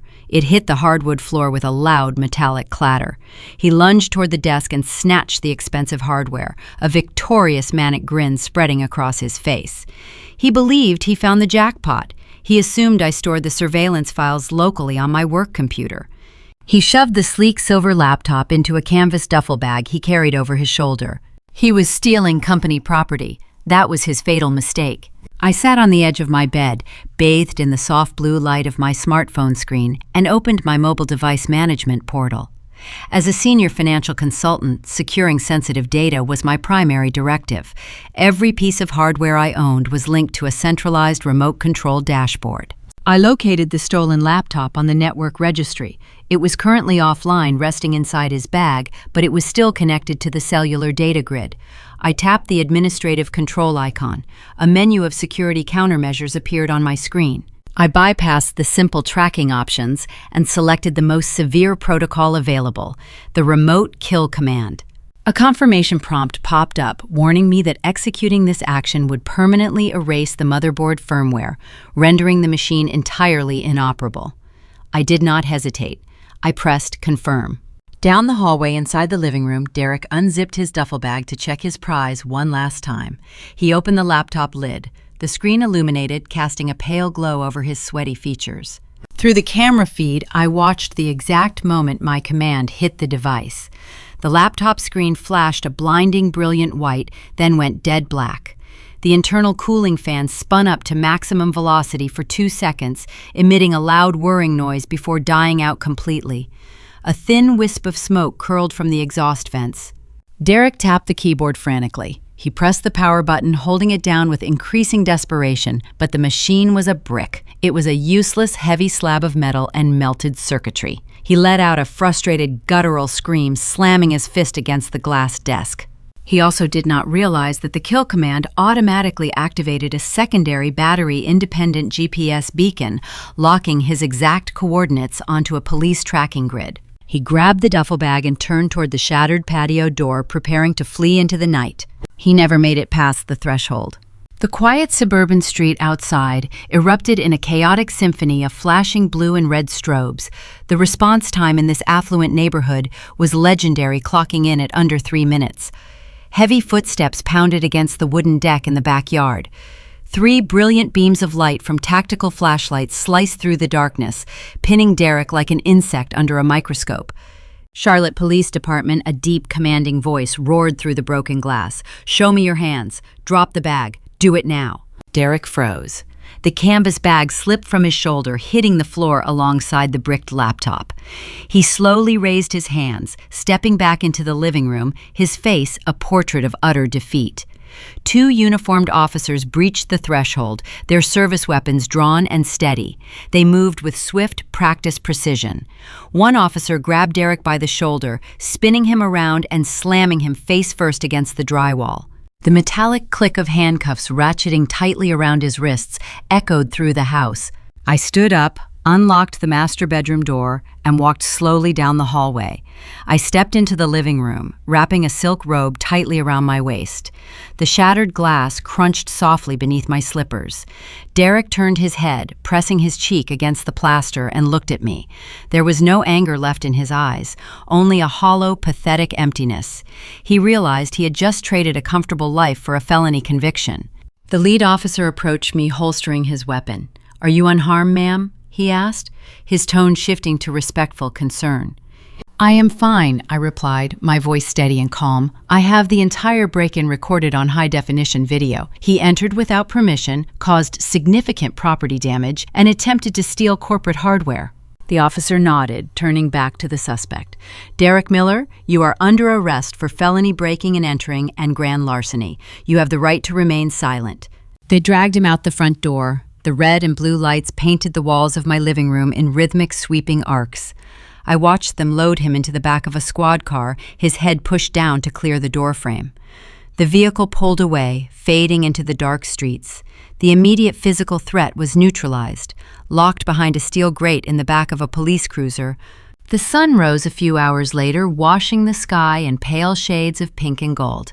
I sat in a brightly lit interview room at the downtown precinct, sipping a cup of bitter, lukewarm coffee. I had just finished handing over the digital video files and signing my formal statement with the lead detective. Derek was currently sitting in a holding cell 2 floors below me, awaiting his arraignment. I gathered my purse, feeling a deep, profound sense of exhaustion settling into my bones. The legal framework of my revenge was nearly complete. My phone vibrated against the metal table. The caller identification displayed Jessica's name. I stared at the screen, letting it ring 3 times before sliding my finger across the glass to answer. Before I could even speak, a chaotic wall of sound assaulted my ear. I heard the distinct wailing siren of an active ambulance in the background, accompanied by the frantic chatter of emergency medical technicians. Rosaline Jessica screamed into the receiver. Her voice was shrill, laced with genuine, unadulterated panic. Mom collapsed. She is having a massive heart attack because of you. The stress you caused is killing her. Come to the hospital right now. The line went dead. I lowered the phone, staring at the blank screen. The game had just shifted from the courtroom to the emergency room. I walked out of the downtown police precinct into the blinding morning sun. The asphalt radiated early summer heat, but my focus remained sharp and cold. I drove toward Charlotte Memorial Hospital, the tires humming a steady rhythm against the highway pavement. My phone buzzed relentlessly in the cup holder. The news of Brenda collapsing spread through the family telephone tree faster than a wildfire. Text messages illuminated the digital screen one after another. Aunt Susan sent a dense paragraph accusing me of driving my own mother to an early grave. Cousin Diane demanded I apologize for whatever I did to trigger the emergency. They lacked any context regarding the forged will, the stolen inheritance, or the felony arrest. They only knew the tragic narrative Brenda fed them. According to the unwritten rules of Southern society, a dedicated daughter was supposed to rush to the hospital bedside, tearful and repentant, ready to beg for forgiveness. I parked my sedan in the concrete visitor structure. The hospital lobby smelled of strong bleach and stale coffee. I navigated the maze of corridors, taking the elevator up to the 4th floor cardiac telemetry unit. The double doors opened into a hushed environment. Nurses moved swiftly between rooms, monitoring glowing screens at the central station. I found room 412. Jessica stood in the hallway outside the door, clutching a damp tissue. Her eyes were red, though her expensive eyeliner remained pristine. She glared at me, her posture tight and defensive. "You did this," Jessica whispered, pointing a manicured finger at my chest. "The police called her about Derek. She collapsed right in the kitchen. If she dies, it is on your hands." I did not respond to the provocation. I stepped past her and pushed the heavy wooden door open. The room was kept dim, the blinds drawn tight against the morning light. Brenda lay in the center of the hospital bed, the headrest elevated slightly. A thin plastic cannula delivered oxygen to her nose. Intravenous lines snaked down from a hanging bag of saline into her left arm. She looked fragile, playing the part of a woman teetering on the edge of mortality. "Rosie," she breathed out, her voice a frail, trembling whisper. She extended a shaking hand toward me. "You came." I walked to the edge of the bed. I did not take her hand. I simply stood, observing the scene. "I am dying, Rosaline," Brenda continued, letting her arm drop weakly onto the sterile white blanket. "The doctors say my heart is failing. The stress, the sheer agony of watching my family tear itself apart, it is too much for my chest to bear." She paused, letting the heavy guilt settle in the quiet room. I waited. I knew the demands were coming. "You need to fix this," she rasped, coughing weakly into her fist. "You need to call the district attorney and drop those terrible charges against Derek. Jessica needs her husband, and you need to sign the townhouse over to your sister. A fresh start for them. It is the only way I can find peace before I go. Make it right, Rosie. Give them the house, let Derek go, and let me die with a clear conscience." It was a stunning performance. The trembling voice, the desperate plea of a dying matriarch trying to secure her family legacy. If I were the same woman I was a month ago, I might have buckled under the crushing weight of that maternal manipulation. But my eyes drifted away from her face. I looked at the digital telemetry monitor glowing brightly on the wall above her bed. The green line traced a steady, rhythmic path across the screen. sinus rhythm, 72 beats per minute. Her blood pressure read a healthy 120/80. Her oxygen saturation sat at a perfect 99%. Then I looked back at my mother. Despite the sudden catastrophic collapse in her kitchen, her foundation was flawless. A subtle layer of peach blush highlighted her cheekbones. Her lipstick, a muted rose shade, was freshly applied. A woman experiencing genuine cardiac distress sweats profusely. Their skin turns a sickening shade of gray. They do not pause to touch up their makeup before the paramedics arrive. I did not argue. I did not raise my voice or accuse her of lying. I offered a soft, sympathetic nod. "Rest now, Mom," I said, keeping my tone gentle. "I will go speak with the doctor about your condition." I turned and walked out of the room, leaving Jessica glaring at me from the doorway. I walked down the long corridor to the central nurses' station. An attending physician sat behind the high counter reviewing a digital chart on his tablet. His badge identified him as Dr. Evans. "Excuse me, Dr. Evans," I said, keeping my voice low and professional. "I am Rosaline White, Brenda White's eldest daughter. I am listed as her emergency contact." He looked up, offering a tired but polite smile. "Yes, Miss White. Your mother presented with complaints of severe chest pain and shortness of breath. We are running a full cardiac panel, including troponin levels and an echocardiogram, but so far her electrocardiogram is normal. We are keeping her for observation just to be thorough." I leaned closer to the counter, adopting a tone of deep clinical concern. "Doctor, I need to share some critical medical history regarding my mother. She has a documented pattern of severe psychological distress, manifesting as fabricated physical symptoms, particularly during moments of family conflict or when facing legal consequences." The physician frowned, lowering his tablet. "Are you suggesting her symptoms are factitious?" "I am stating she is currently utilizing medical resources to manipulate a severe domestic legal issue," I replied, maintaining unwavering eye contact. "My former fiancé was arrested last night for a felony. My mother is currently demanding I drop the criminal charges and sign over real estate in exchange for her recovery. I am deeply concerned about her mental stability. Given her escalating behavior, I am formally requesting a psychiatric consultation for Munchausen syndrome. Furthermore, I believe she poses a threat to herself if discharged without a mental health intervention. I am asking you to initiate a 72-hour involuntary psychiatric hold for observation." Dr. Evans studied my face. He recognized the calm, rational delivery of information. He looked down at Brenda's pristine vitals on his monitor, piecing the puzzle together. Medical professionals despise being used as pawns in family dramas, and they despise wasting emergency resources even more. "I understand your concern," he said, his tone shifting from polite to strictly clinical. "I will request the on-call psychiatrist evaluate her immediately. If she meets the criteria for a hold, we will transfer her to the behavioral health floor." "Thank you, doctor," I said, stepping back. I followed him down the hall, staying a few paces behind as he entered room 412. I stood in the doorway. Brenda looked up, expecting me to deliver the news of my total surrender. Mrs. White, Dr. Evans began stepping to the side of her bed. "Your cardiac enzymes are perfectly clear. Your heart is healthy. However, given the extreme stress you reported and information provided by your daughter regarding your emotional state, I am ordering a mandatory psychiatric evaluation. A specialist is coming down to assess you for a 72-hour involuntary hold on our behavioral health unit." The transformation was instantaneous. The frail, dying woman vanished. Brenda sat bolt upright in the hospital bed. The manufactured weakness evaporated, replaced by rigid, blazing fury. She glared at me, her eyes burning with pure hatred. She realized the trap she set had just snapped shut on her own ankle. "I am not crazy," she snapped, her voice loud and sharp, echoing off the sterile walls. "There is nothing wrong with my mind. I want to go home." "Ma'am, until the psychiatrist clears you, I highly advise against movement. The doctor warned placing a hand on the bed rail." Brenda ignored him. She reached over and yanked the intravenous needle out of her arm. A small drop of blood bloomed on her skin, but she did not care. She ripped the adhesive electrocardiogram leads off her chest, tossing the wires onto the blanket.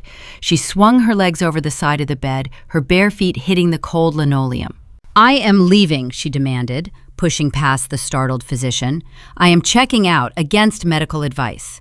Bring me the discharge papers right now." She grabbed her designer purse from the visitor chair, her flawless makeup contouring a face twisted in rage. Jessica scrambled out of the way, looking terrified of her mother's sudden, miraculous recovery. Brenda stomped out of the room, marching toward the elevator banks without a single glance backward. She would rather risk a fatal medical event than spend 3 days locked in a psychiatric ward where she held zero control. I thanked the doctor for his time, turned and walked toward the parking garage. The hospital stunt failed. Brenda exhausted her emotional ammunition. I drove back to my townhouse. The afternoon sun beat down on the suburban streets. A repair crew had already arrived, boarding up the shattered sliding glass door with a heavy sheet of plywood. The house felt empty, scarred by the events of the previous night, but it also felt secure. The parasite was in jail, and the puppeteer was retreating. I walked to the kitchen island, pouring a glass of cold water. A small stack of mail sat near the sink, delivered while I was dealing with the police. I flipped through the utility bills and glossy grocery flyers, my mind already organizing the next legal steps regarding my father's forged will. Then my hand paused. Near the bottom of the stack was a thick, cream-colored envelope. The calligraphy on the front was unmistakable. It was Jessica's handwriting, flourished and precise. I slid my finger under the flap and pulled out a heavy cardstock invitation. I stared at the embossed gold lettering. The sheer audacity of the words printed on the page forced a dry, disbelieving laugh from my throat. Despite a ruined venue, a canceled budget, a felony arrest, and a fake cardiac emergency, the text declared that the wedding of Jessica White and Derek Miller was still taking place. This Saturday. I stared at the embossed gold lettering on the thick cardstock. The wedding of Jessica White and Derek Miller. The date printed below was this coming Saturday. The location, however, was no longer the sprawling Asheville estate. It was Centennial Park, a public green space situated near the county highway.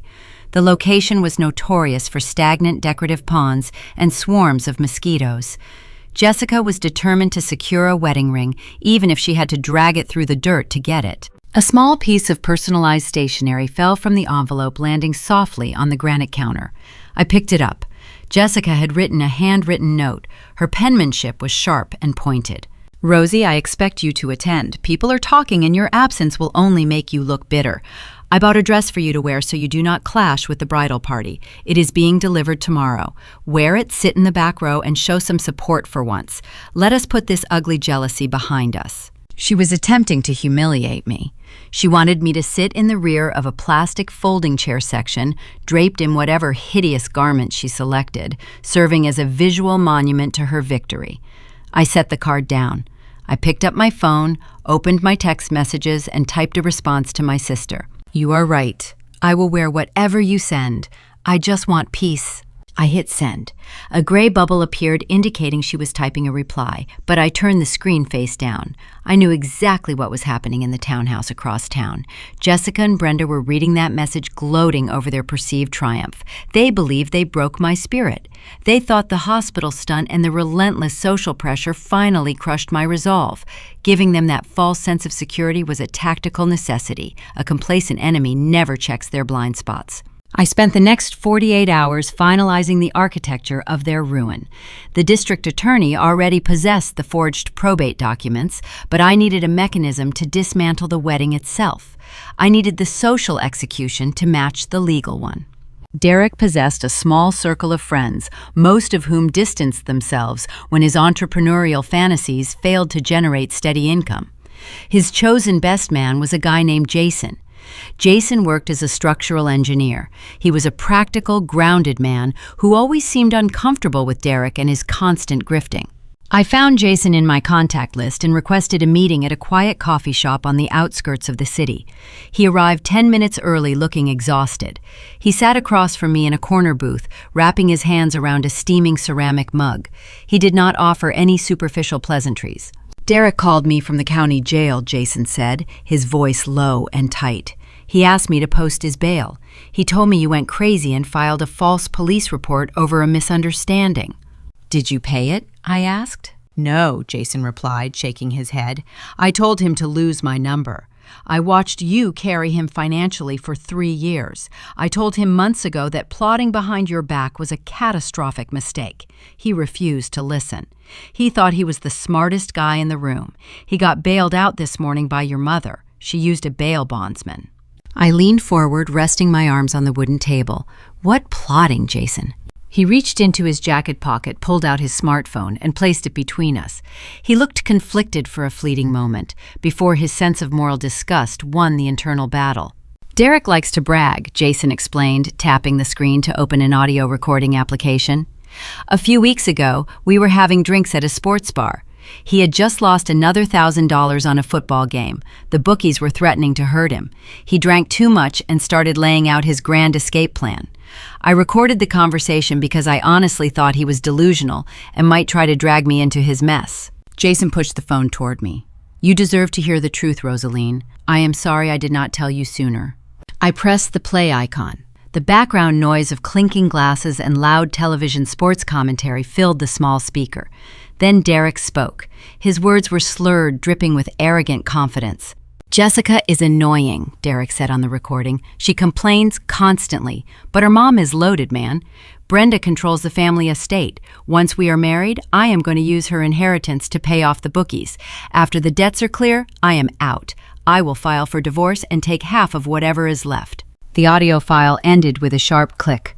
I sat back against the vinyl booth. The missing piece slid perfectly into place. Derek was not marrying my sister out of some twisted, spontaneous romance. He was marrying her bank account, or rather the bank account she stole from me. He viewed her as a walking, talking financial bailout. "Can I have a copy of this file?" I asked, keeping my expression perfectly neutral despite the adrenaline surging through my chest. Jason nodded.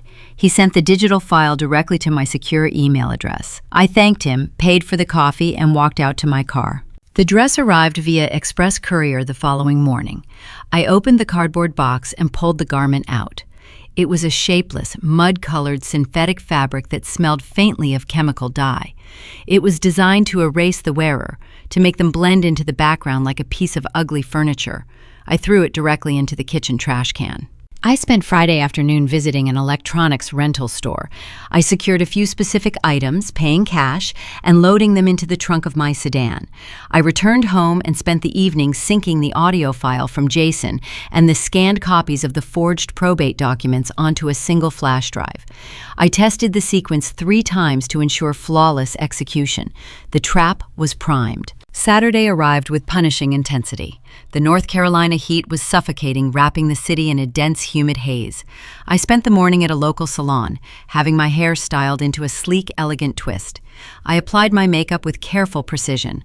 I retrieved a custom garment bag from my closet, unzipping it to reveal a stunning, perfectly tailored emerald green gown. The rich jewel tone complemented my features in a way the ivory silk never did. I slipped into the dress, fastened a pair of diamond stud earrings, and slid my feet into matching velvet heels. I drove toward Centennial Park. The air conditioning in my car blasted cold air, preserving my immaculate appearance, while the world outside baked in the midday sun. I pulled into the gravel parking lot. The venue looked cheap and desperate. A flimsy white plastic tent stood near the edge of a murky pond. The chairs were mismatched, sinking slightly into the soft grass.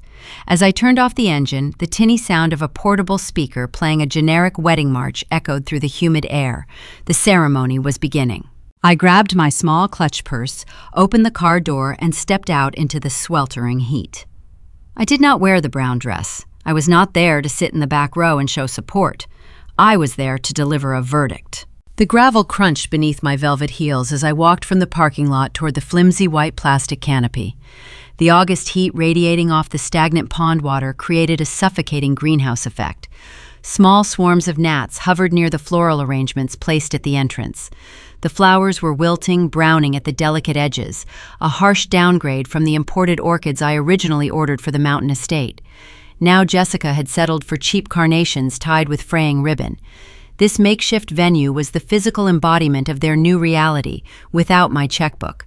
It was fragile, hastily constructed, and fundamentally hollow. I bypassed the teenage usher holding a stack of cheaply printed programs and made my way down the grassy center aisle. Heads turned immediately. Whispers rippled through the rows of uncomfortable plastic folding chairs like a sudden gust of wind. Aunt Susan lowered her paper fan, her mouth dropping open in visible shock. I did not blend into the background. I was not wearing the mud-colored synthetic fabric Jessica sent to my house. The tailored emerald green silk caught the harsh afternoon sunlight, flowing around my silhouette with elegant precision. I walked past the designated back rows and claimed a seat in the second row, placing myself directly behind the bridal party. At the front of the aisle, the traditional bridal march played through a portable speaker that crackled with persistent static. Jessica stood across from Derek. She wore the ivory gown I paid for, but the hem was dragging in the damp earth, staining the pristine silk with dark brown streaks of mud. Her eyes locked onto me as I took my seat. The triumphant glow on her face vanished, replaced by a rigid, simmering rage. Her grip on her bouquet tightened until her knuckles turned stark white. She expected a broken, humiliated victim hiding in the shadows. Instead, I sat with flawless posture, a quiet observer to her manufactured victory. Derek stood opposite her, shifting his weight constantly from one foot to the other. The oppressive humidity was melting the styling gel in his hair, causing a bead of sweat to roll down his temple. But the rising temperature was only a fraction of his discomfort. Every few seconds, his eyes darted down to his suit pocket. The fabric vibrated against his leg. His phone was ringing incessantly. The illicit sports betting syndicate did not care about his wedding vows. They wanted their $80,000. He was a man standing on a trapdoor, desperate to finish this ceremony so he could legally access the inheritance he believed Jessica possessed. His breathing was shallow, his smile strained and desperate. Brenda sat in the front row, fanning herself frantically with a folded program. She wore the stolen vintage diamond ring on her right hand, parading the jewelry as a trophy of her dominance. When she saw my emerald dress, her lips thinned into a hard, angry line. She leaned over to my cousin, whispering venomous complaints about my audacity, but she did not dare cause a scene while the minister began his opening remarks. She needed this ceremony to conclude just as badly as Derek did. This union was supposed to be her final act of supremacy over my life. The minister, an older gentleman with a gentle cadence, read through the standard liturgy. He spoke about trust, honesty, and the foundation of a strong marriage. The hypocrisy of those words spoken over a couple actively deceiving each other tasted metallic in my mouth. Derek wiped his brow with a crumpled handkerchief. Jessica glared at him, annoyed by his lack of romantic focus, unaware that her groom was silently tallying his impending criminal defense fees. Then came the moment of profound tension. The minister paused, looking out over the sweltering crowd. He asked if anyone present knew any reason why these two should not be joined in holy matrimony, instructing them to speak now or forever hold their peace. The silence that followed was agonizing. Every head in the audience turned toward the second row. Aunt Susan held her breath. Brenda glared daggers at me, her hands gripping the edge of her plastic seat. Jessica froze, her jaw clenched tight, waiting for the outburst she was certain I planned. They all expected me to stand up, scream, and throw a desperate, heartbroken tantrum. They wanted a dramatic show of grief. I did not move a single muscle. I uncrossed my legs, settled back into my folding chair, and offered a soft, serene smile. I held my silence. The psychological weight of my quiet composure pressed down on the tent. The minister waited another agonizing 5 seconds before returning his attention to the couple. A collective sigh of relief rippled through the guests. Jessica exhaled a smug, victorious smirk, finally breaking through her anger. She thought she won. She thought my silence meant I accepted defeat. They exchanged their rings. The metal bands slid onto their fingers, securing the trap. The minister pronounced them husband and wife. The sparse crowd offered a polite, muted applause as they kissed. A small folding table was set up near the edge of the tent, holding the legal marriage certificate. The minister guided them over to sign the document. I watched Jessica take the pen, her hand moving across the thick paper with confident, sweeping strokes. As the ink dried, the sheer magnitude of her ignorance washed over me. By legally tethering her name to Derek Miller, Jessica did not just inherit a husband. She absorbed his catastrophic liabilities. Our state views marital assets and debts through a specific lens, and by tying their financial futures together without a prenuptial agreement, she stepped directly into the crosshairs of his creditors. She just assumed responsibility for a massive offshore gambling debt owed to dangerous men. She linked her pristine influencer reputation to a man facing a felony arraignment for breaking and entering. She believed she was securing a wealthy future fueled by a forged will.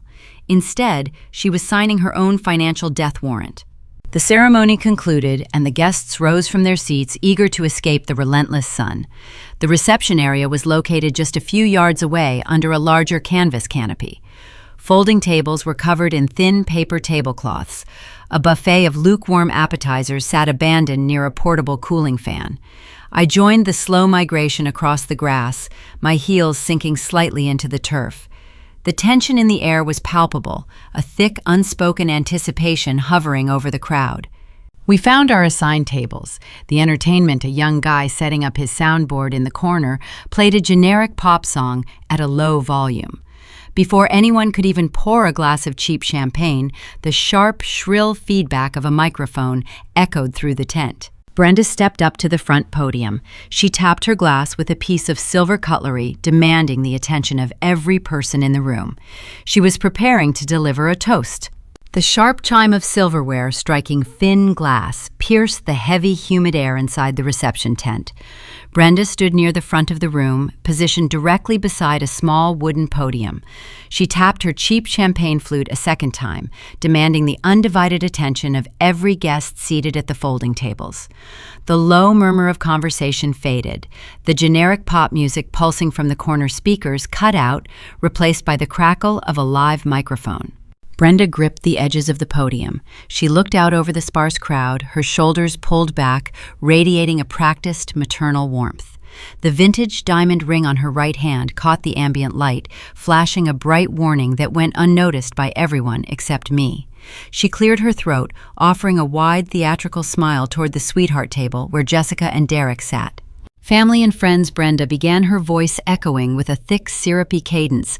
We are gathered here this afternoon to celebrate a profound triumph. We are here to honor a love that conquered every obstacle placed in its path. She paused, letting her eyes drift deliberately across the room until they landed on me. She did not point, she did not say my name. She merely let her gaze linger long enough for the rest of the guests to follow her line of sight. Aunt Susan, seated one table over, folded her arms and pressed her lips into a tight, judgmental line. It is a rare and beautiful thing to witness two people fight for their happiness. Brenda continued, her tone shifting into something sharp and coated in veiled venom. In this world, there are individuals who measure human worth by bank accounts and career titles. There are people whose hearts are so consumed by selfishness and bitter jealousy that they will try to destroy the joy of others just to maintain their own sense of control. They will walk away when things become difficult. They will abandon their obligations. But Jessica and Derek showed us today that true devotion cannot be bought, and it certainly cannot be bullied into submission. A heavy, uncomfortable silence settled over the tent. A few distant cousins shifted in their plastic chairs, staring down at their paper napkins. Jessica beamed, reaching over to squeeze Derek by the hand. She wore a look of supreme vindication, absorbing her mother's words as gospel truth. She genuinely believed this toast was the final nail in my coffin, the ultimate public shaming that would secure her status as the righteous victim. Derek, however, looked sick. The color had drained from his face, leaving his skin a pale ashen gray. He kept glancing toward the parking lot, his mind consumed by the offshore bookies and the towering debts he could not outrun. He did not care about the triumph of true love. He cared about survival. To my beautiful Jessica, Brenda concluded, raising her glass high into the air. You proved that a pure heart always wins. You weathered the storm and you secured your future. Cheers to the bride and groom. A smattering of polite applause rippled through the crowd. Glasses clinked together. Brenda smiled, stepping away from the microphone, relishing her moment of perceived glory. I pushed my chair back. The metal legs scraped against the grass, a harsh sound that cut through the fading applause. I stood up, smoothing the front of my emerald green silk gown, and stepped out from behind the table. The entire tent went perfectly still. The guests watched me with wide, apprehensive eyes. Aunt Susan leaned forward, bracing herself for the hysterical meltdown Brenda had primed them to expect. Jessica stiffened at the sweetheart table, her triumphant smile faltering. Brenda froze near the podium, her eyes narrowing as I walked down the center aisle. She hesitated, unsure whether to block my path or let me humiliate myself. Her arrogance won the internal debate. She stepped aside, a smug expression returning to her face, assuming I was about to deliver a tearful, broken apology to the newly married couple. I reached the podium and adjusted the microphone stand. I looked out over the sea of faces, meeting the judgmental glares of my extended family with calm, unblinking focus. "I brought a wedding gift," I announced. My voice was steady, resonant, and entirely devoid of the sorrow they anticipated.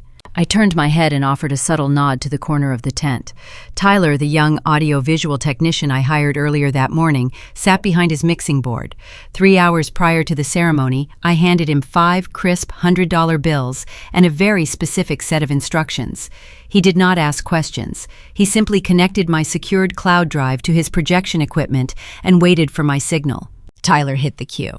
A large motorized canvas screen dropped down from the metal framework behind the sweetheart table, unfurling directly behind Jessica and Derek. The high-definition projector roared to life, casting a brilliant beam of light through the dim tent. The screen illuminated. It did not display a nostalgic slideshow of childhood photographs or romantic engagement portraits. It displayed a scanned, high-resolution image of a legal document. The bold text at the top read, "Last Will and Testament of William White." The signature at the bottom was magnified, showing my father's distinct, authentic handwriting. A murmur of confusion rippled through the crowd. Jessica turned around in her chair, squinting at the bright screen, failing to grasp the context of the presentation. Brenda, however, recognized the document instantly.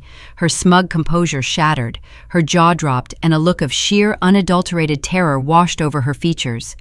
"This is the original will my father signed before he passed away," I stated into the microphone, my voice echoing clearly over the murmurs. "As you can see by the highlighted sections, he left his entire estate, his liquid assets, and this family home equally to both of his daughters, a 50-50 division." I nodded to Tyler. The slide transitioned. A new document appeared on the screen, situated side by side with the original. It was the paperwork filed in the county probate court 5 years ago. The signatures did not match. The directives were entirely different, naming Brenda as the sole executor and primary beneficiary. "This second document is a forgery." I continued, letting the cold, hard facts land like physical blows across the room. "My mother presented this fabricated will to a judge, committing perjury under oath." The projector transitioned again. This time, a series of crisp, heavily verified bank statements filled the canvas. Rows of data were highlighted in bright yellow ink. The guests leaned in, their eyes scanning the numbers. They saw the exact dollar amount siphoned from the estate trust over the last 60 months. They saw $50,000 transferred for a luxury European vacation. They saw $20,000 wired to a luxury car dealership. They saw the funding for the designer clothes, the exclusive club memberships, and the lifestyle Jessica paraded in front of them for years. Gasps echoed through the tent. The conservative Southern relatives people who prided themselves on legacy and the law realized they were looking at a staggering financial crime. The illusion evaporated.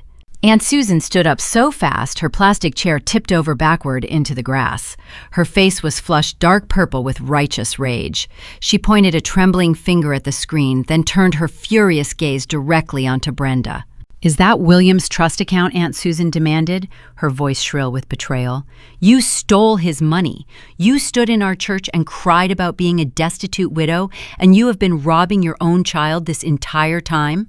The tent erupted into chaos. Aunts and uncles who spent the last week sending me venomous text messages now turned their fury onto the matriarch who deceived them.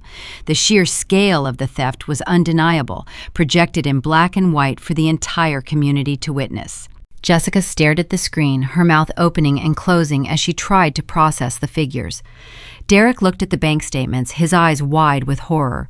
He realized the vast fortune he planned to steal from Jessica was an illusion built on stolen capital. He married into a fraudulent empire that was currently collapsing around his ears. Brenda panicked. The poised, manipulative woman vanished, replaced by a desperate, cornered animal. She lunged toward the back of the tent, tripping over the hem of her dress. She scrambled toward the audiovisual table, screaming at the top of her lungs. "It is a lie!" Brenda shrieked, clawing at the thick black cables running along the grass. "She is lying! Turn that machine off right now!" She grasped a bundle of wires, trying to rip the power cord from the portable generator, but Tyler swiftly stepped in front of his equipment, blocking her path. I stood at the podium watching the destruction of her carefully curated kingdom. I smiled into the microphone, my voice cutting cleanly through her frantic screams and the outrage of the crowd. But that is not the only secret this family is keeping. The echo of my voice hung in the humid air under the reception tent. Brenda stopped clawing at the cables, turning her head slowly to look at me. The sheer panic in her eyes was intoxicating. The crowd of relatives, still reeling from the visual evidence of a multi-million-dollar fraud, shifted their attention back to the podium. The outrage suspended for a brief second, replaced by a morbid, breathless curiosity. I nodded toward the audio-visual table. Tyler, unfazed by my mother's frantic attempts to sabotage his equipment, pressed a button on his mixing board. The projector screen flickered. The bright yellow highlights of the forged bank statements vanished, replaced by high-definition video footage. It was the recording from my hidden living room security camera.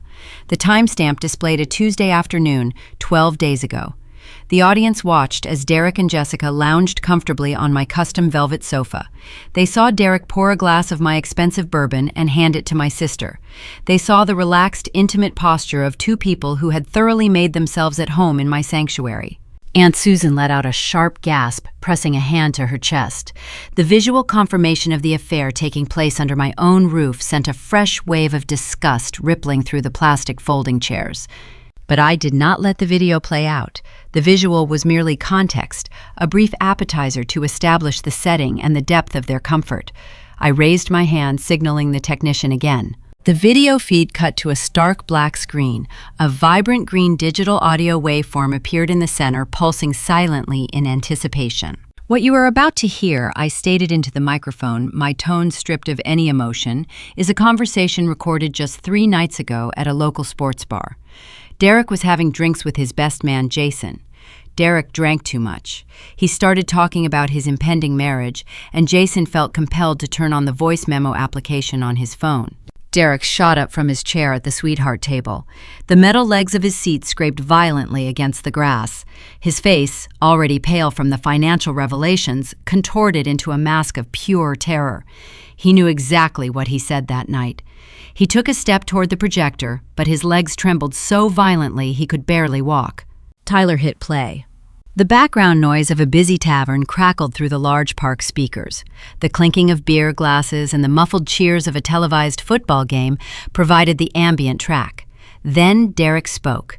His voice was slurred heavy with liquor and bursting with arrogant entitlement. "Jessica is annoying," Derek's voice boomed across the reception venue. "She complains constantly. I can barely stand listening to her whine about the wedding venues. But her mom is a loaded man.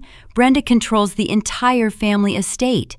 Jessica froze. Her eyes widened, darting from the black screen to the man standing beside her. The smug, victorious glow she wore for the last hour melted away, replaced by a cold, visceral shock. The audio continued broadcasting Derek's ultimate scheme to every aunt, uncle, and cousin in attendance. "Once we are married," the recorded voice bragged, "I will use her inheritance to pay off the bookies. I owe those guys a fortune and they are threatening to break my legs. After the debts are clear, I am out. I will file for divorce, take half of whatever is left in her trust fund, and disappear. It is the perfect bailout." The tent descended into a deafening silence. The illusion of a triumphant love story, the narrative Brenda had just praised in her elaborate toast, was publicly slaughtered. Derek did not love Jessica. He despised her. He viewed her as a gullible, wealthy mark, a temporary shield to protect him from violent creditors.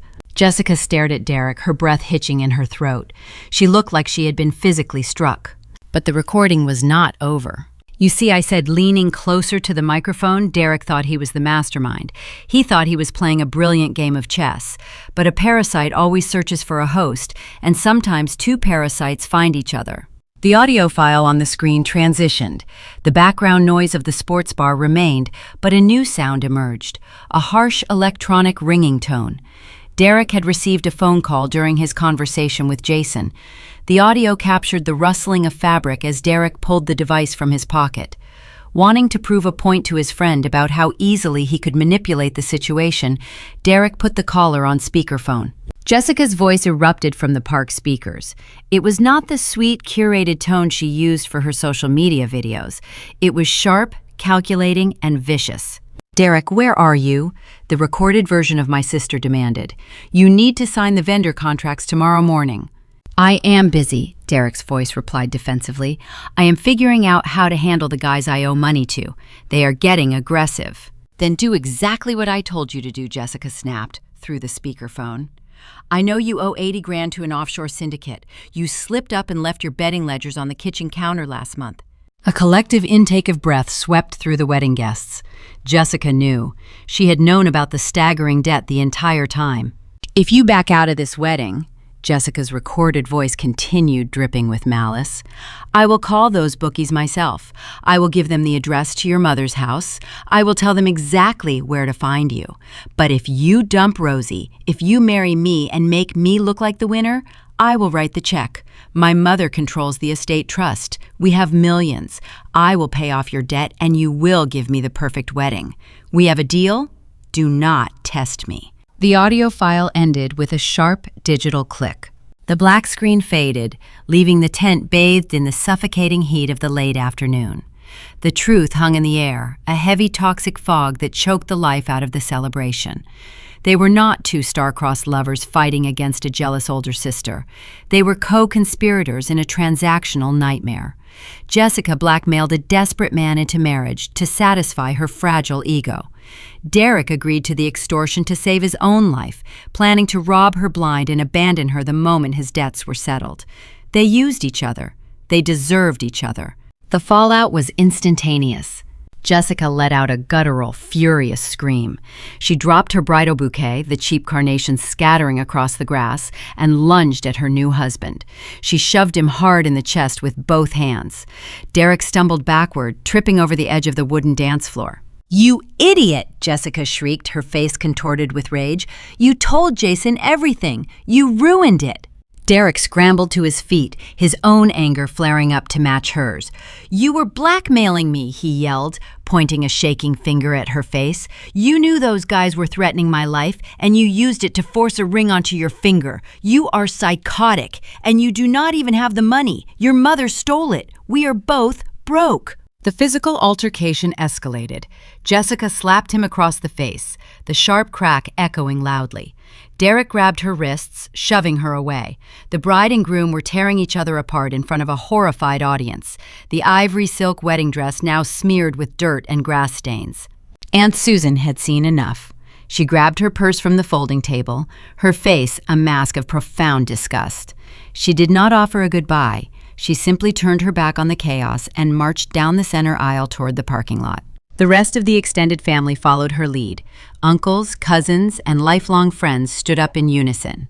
The scraping of plastic chairs against the earth created a dissonant chorus of rejection. They gathered their belongings and walked out. No one stopped to speak to Brenda, who was still kneeling near the audiovisual equipment, weeping openly into her hands. No one tried to separate the fighting couple. The social execution was absolute. The family they tried to weaponize against me was now walking out in absolute disgust, leaving them isolated in a tacky tent by a stagnant pond. I stepped away from the podium, smoothing the fabric of my emerald gown. I felt a deep, resonant sense of peace. The heavy burden of subsidizing their toxic existence was gone, replaced by the clean, sharp satisfaction of a flawless victory.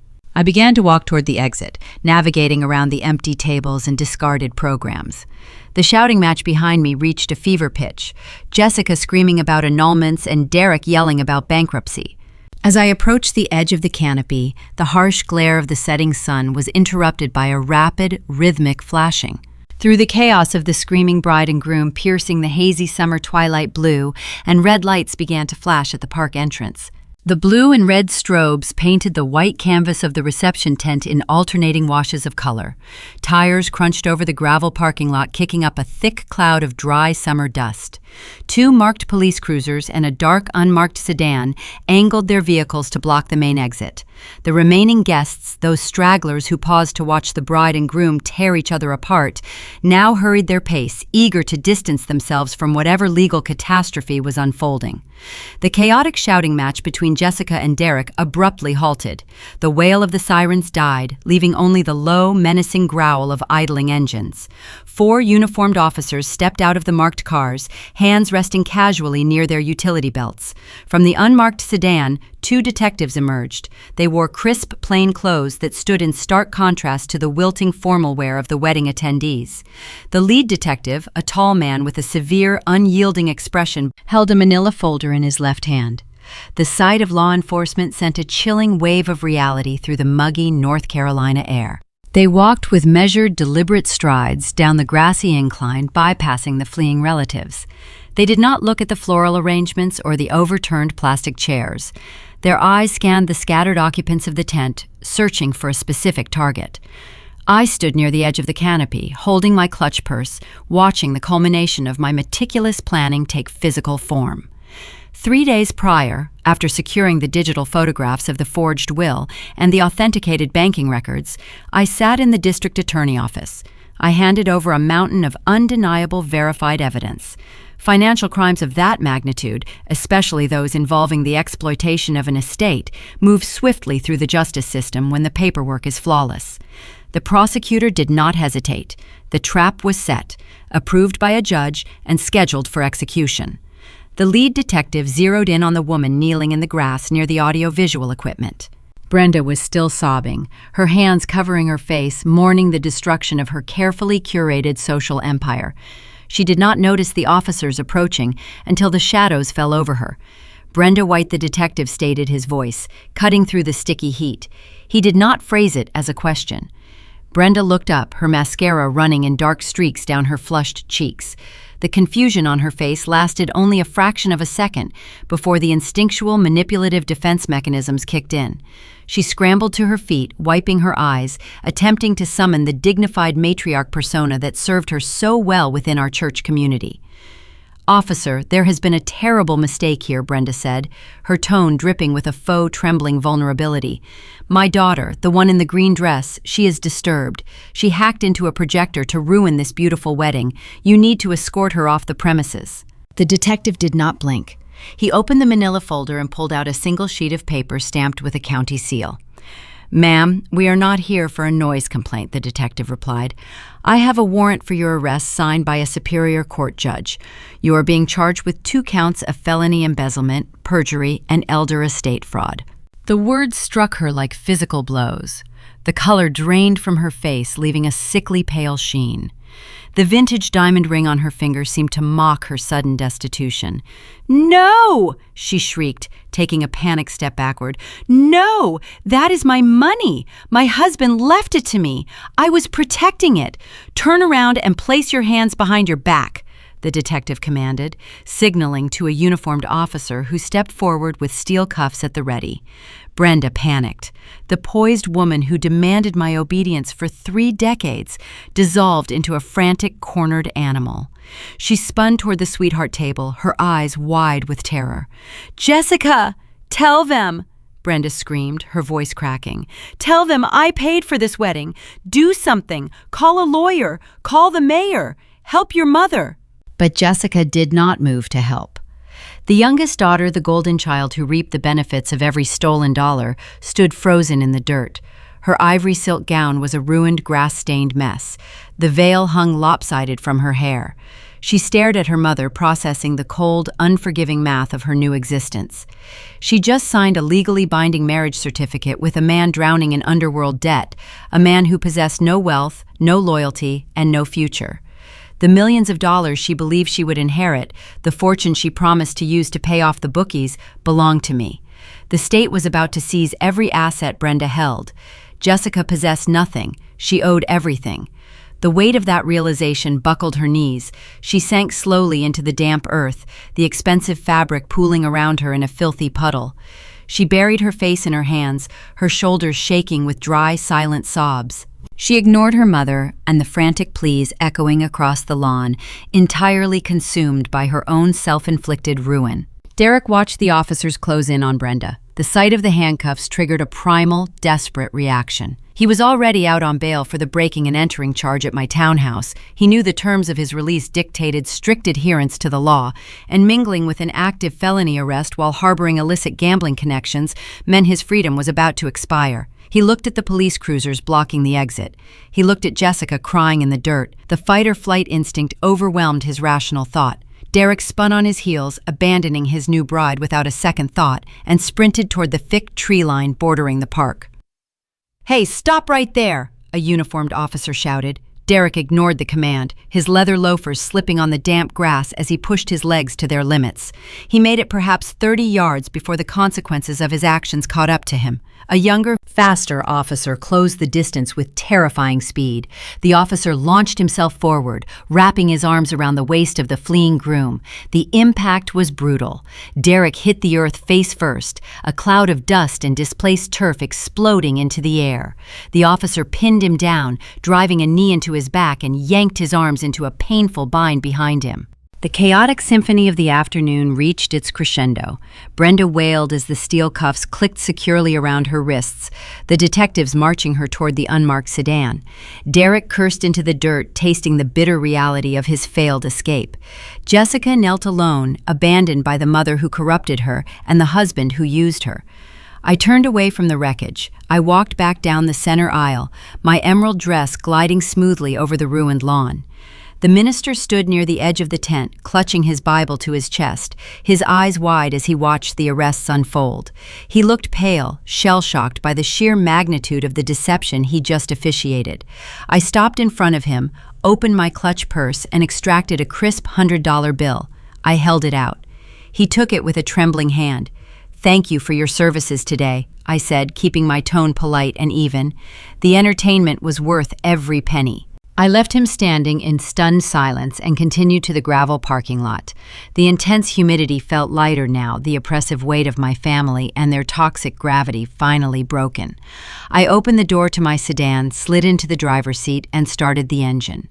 The cool air conditioning washed over my skin. Through the rearview mirror, I watched the police load my mother into the back of a cruiser. I watched my sister staring blankly into the grass, surrounded by empty folding chairs. They tried to steal my life. In the process, they handed me the tools to dismantle theirs. I put the car in drive and pulled out onto the highway, leaving the flashing lights far behind me. The dust settles, but the true consequences of this day will echo for months. 6 months passed. The suffocating summer humidity surrendered to the crisp, sharp chill of a North Carolina autumn. The air smelled of wood smoke and dried pine needles. The leaves of the ancient oak trees lining my street shifted into vibrant shades of amber and burnt copper, drifting down to blanket the manicured lawns. I stood in the grand foyer of my childhood home, running my hand along the polished mahogany banister. The legal system often notoriously slow-moved, with surprising efficiency when presented with a flawless trail of forensic evidence and undeniable documentation. The forged probate documents were nullified by a Superior Court judge within weeks of the arrest. My father's original will was executed precisely as he intended. The estate, the lucrative investment trusts, and this sprawling brick house transferred legally into my possession. The very first action I took was hiring a professional contracting crew to strip away the superficial renovations my mother installed. The tacky gold fixtures, the ostentatious chandeliers, and the cheap imported rugs she bought with stolen money were ripped out and sold at auction. I restored the house to the dignified, quiet sanctuary my father originally built. The walls were painted in soothing neutral tones. The heavy dark drapes were removed to let the natural autumn light flood the rooms.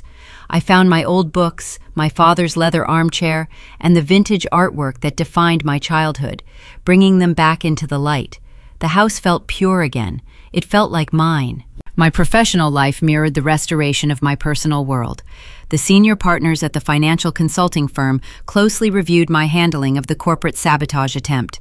They noted my unshakable composure under pressure and the surgical precision of my defensive strategy. They realized that a consultant who could dismantle a coordinated attack on her own life without violating a single corporate policy was an invaluable asset. During a closed-door board meeting in late September, they offered me a senior partnership and a staggering increase in my equity share. My financial armor was no longer just a shield to hide behind, it was an empire. The people who tried to dismantle my life found themselves buried under the rubble of their own arrogant choices. Brenda traded her luxurious, curated lifestyle for a concrete cell in a state correctional facility. The sentencing hearing was a stark display of undeniable justice. The judge looked down from the bench, entirely unmoved by her theatrical tears and dramatic pleas for leniency. The prosecutor painted a vivid picture of a woman who committed perjury and elder fraud to rob her own blood, wielding the legal system as a weapon of theft. She received a 3-year sentence in a medium security unit, yet the legal penalty was a minor fraction of her true punishment. The social execution proved far more devastating. The prominent women in her church congregation, the same ladies she weaponized against me on social media, erased her from their ranks in the blink of an eye. Her name became a cautionary tale whispered over Sunday brunch. She spent 30 years building a pristine southern facade, and it burned to ash in a single afternoon. She possessed zero social standing, zero wealth, and zero influence. Derek never made bail a second time. The clear flight risk associated with a man facing multiple felonies, compounded by his dangerous underworld debts, kept him securely locked inside the county jail. He sat in a holding cell awaiting trial for breaking and entering grand larceny and fraudulent civil litigation. The arrogant swagger that fueled his existence evaporated behind those cinder block walls. His tailored suits were replaced by a standard-issue county jumpsuit. He tried to play a brilliant game of chess, treating the people in his life like disposable pawns to secure his own financial survival. He failed to realize he was playing against someone who owned the board. His future consisted of a long prison sentence, a ruined reputation, and the lingering threat of the creditors waiting for his eventual release. But the true, unadulterated poetic justice fell upon the bride. Jessica signed a legally binding marriage certificate with a man drowning in illicit debt. She tethered herself to a sinking ship. The state recognized their financial union without hesitation. When Derek disappeared into the justice system, the offshore betting syndicate turned their attention to his legal spouse. The bookies did not care about her ruined wedding or her fractured family dynamics. They cared about their money. They pursued her relentlessly. The threatening phone calls and imposing visits forced her to abandon her leased luxury vehicle. She fled the upscale suburban neighborhood in the middle of the night, terrified of the men knocking on her door, demanding payment for a debt she assumed she could erase with stolen funds. The pristine lifestyle influencer persona she curated online died a sudden, brutal death. Brands dropped her sponsorships the moment the scandal became public knowledge. Her followers vanished when the funds to maintain her glamorous aesthetic dried up. She now leased a cramped, windowless studio apartment on the gritty industrial edge of the city. To appease the relentless creditors breathing down her neck, she worked double shifts as a barista at a high-volume coffee chain. Her days were spent steaming milk, scrubbing sticky countertops, and wearing a stained green apron. Her hands, once adorned with fresh manicures and a 2-carat diamond, were now blistered and raw from scalding water and harsh cleaning chemicals. She lived in total isolation. The friends she bought with my money stopped returning her calls. The mother she relied on was in prison. The husband she blackmailed was locked in a cell. The sister who tried to steal an $80,000 wedding now spent her life serving $4 lattes just to survive the week. The transition from victim to victor required no raising of my voice. I never threw a single punch. I never stooped to their level of chaotic emotional warfare. I simply stepped out of the way and let gravity do the heavy lifting. Sunday morning arrived with a peaceful golden stillness. I stepped out onto the wide wraparound porch of my restored home. The morning air was brisk, carrying the faint scent of impending winter. I wore a thick knit sweater, settling into a comfortable wicker rocking chair. A steaming mug of sweet tea rested in my hands, the ceramic warming my palms. The neighborhood was quiet, the silence broken only by the distant rustling of dry leaves blowing across the pavement. I closed my eyes, letting the morning sun warm my face. The heavy burden of subsidizing a toxic family was gone, forever replaced by a deep, resonant sense of freedom. I was no longer the reliable older sister waiting in the wings to fix their self-inflicted disasters. I was the author of my own peace. My phone sat on the small wooden table next to my chair. It vibrated, emitting a low, steady hum against the wood. I opened my eyes and picked up the device. The caller identification displayed an unknown number, but the automated text banner across the top of the screen provided all the context I needed. It was an incoming collect call from a North Carolina State Correctional Facility. Brenda was reaching out. Perhaps she wanted to apologize. Perhaps she wanted to beg for commissary money or legal assistance for an appeal. Perhaps she simply realized that the daughter she discarded was the only lifeline she had left in the world. She sat in a concrete room, holding a plastic receiver, hoping the familial guilt she instilled in me for decades would finally kick in and force me to answer. I stared at the glowing screen. The green accept button pulsed, offering a bridge back into the cycle of manipulation tears and endless demands. I took a deep breath of the fresh, crisp autumn air. The oxygen filled my lungs, clean and unburdened. I looked at the sprawling lawn, the ancient oak trees, and the empire I reclaimed through sheer resilience. I orchestrated their ruin, using nothing but the consequences of their own actions. They built the trap they set, the bait, and they stepped into it all on their own. I pressed my finger against the glass screen, sliding the red icon to the right. Block.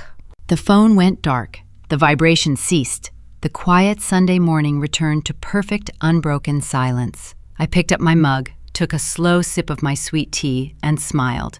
There is a profound, echoing silence that settles over a home when the dust of a fractured family finally clears. It is not the peaceful quiet of a Sunday morning, nor is it the comforting stillness of a house at rest. It is the deafening silence of consequences.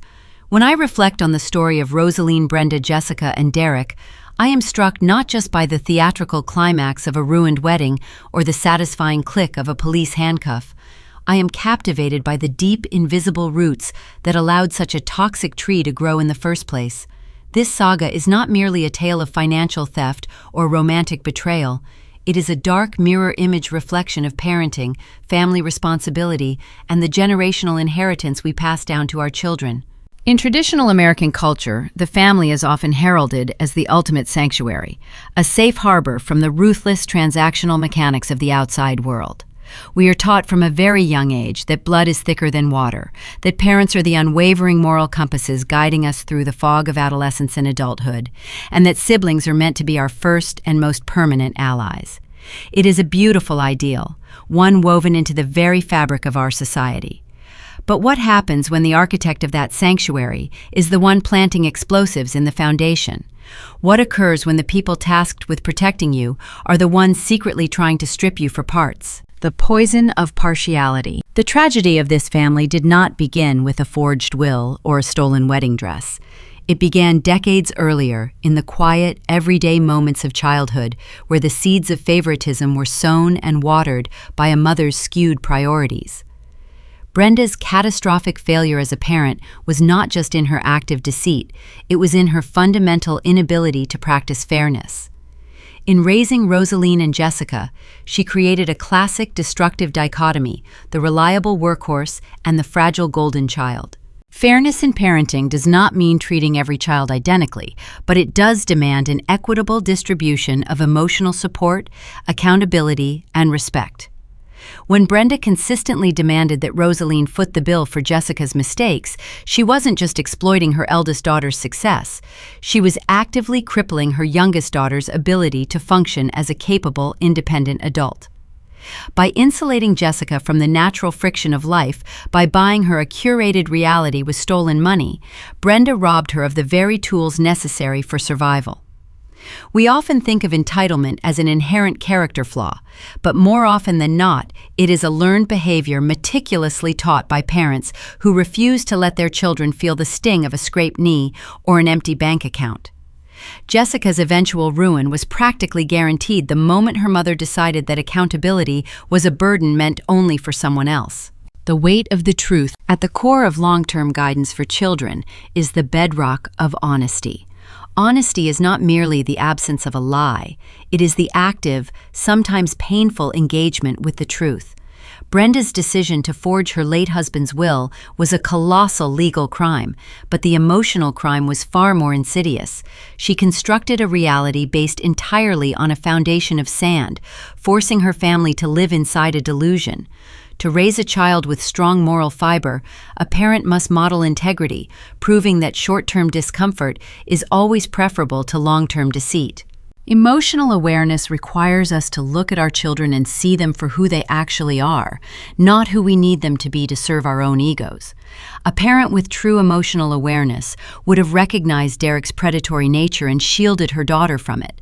Instead, Brenda was so consumed by the aesthetics of a perfect wedding and the preservation of her social standing that she eagerly handed her favorite child over to a grifter.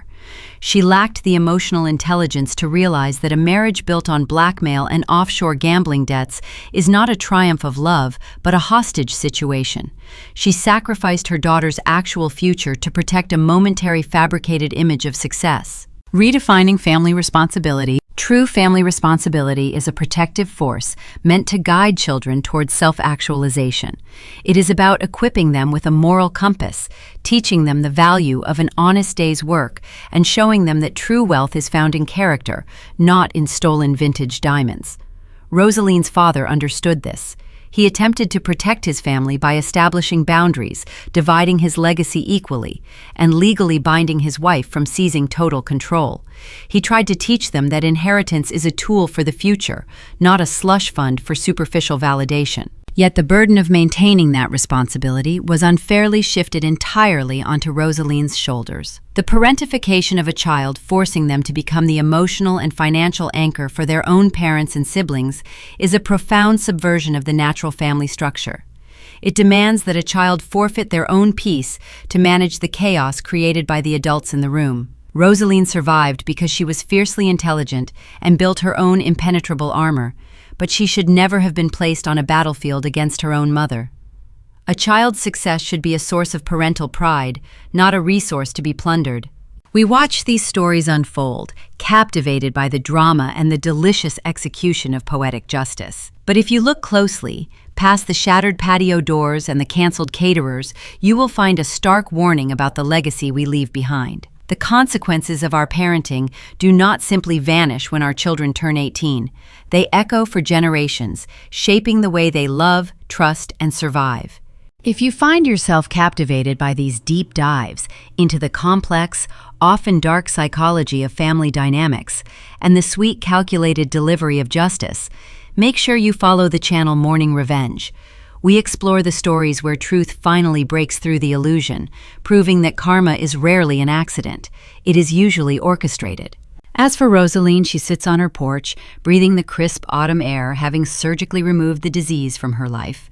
But as she hits the block button on that incoming call from the correctional facility, we are left to wonder about the permanent scars left behind.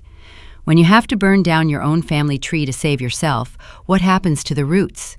We all inherit something from the people who raised us, be it wealth, trauma, a moral compass, or a forged document.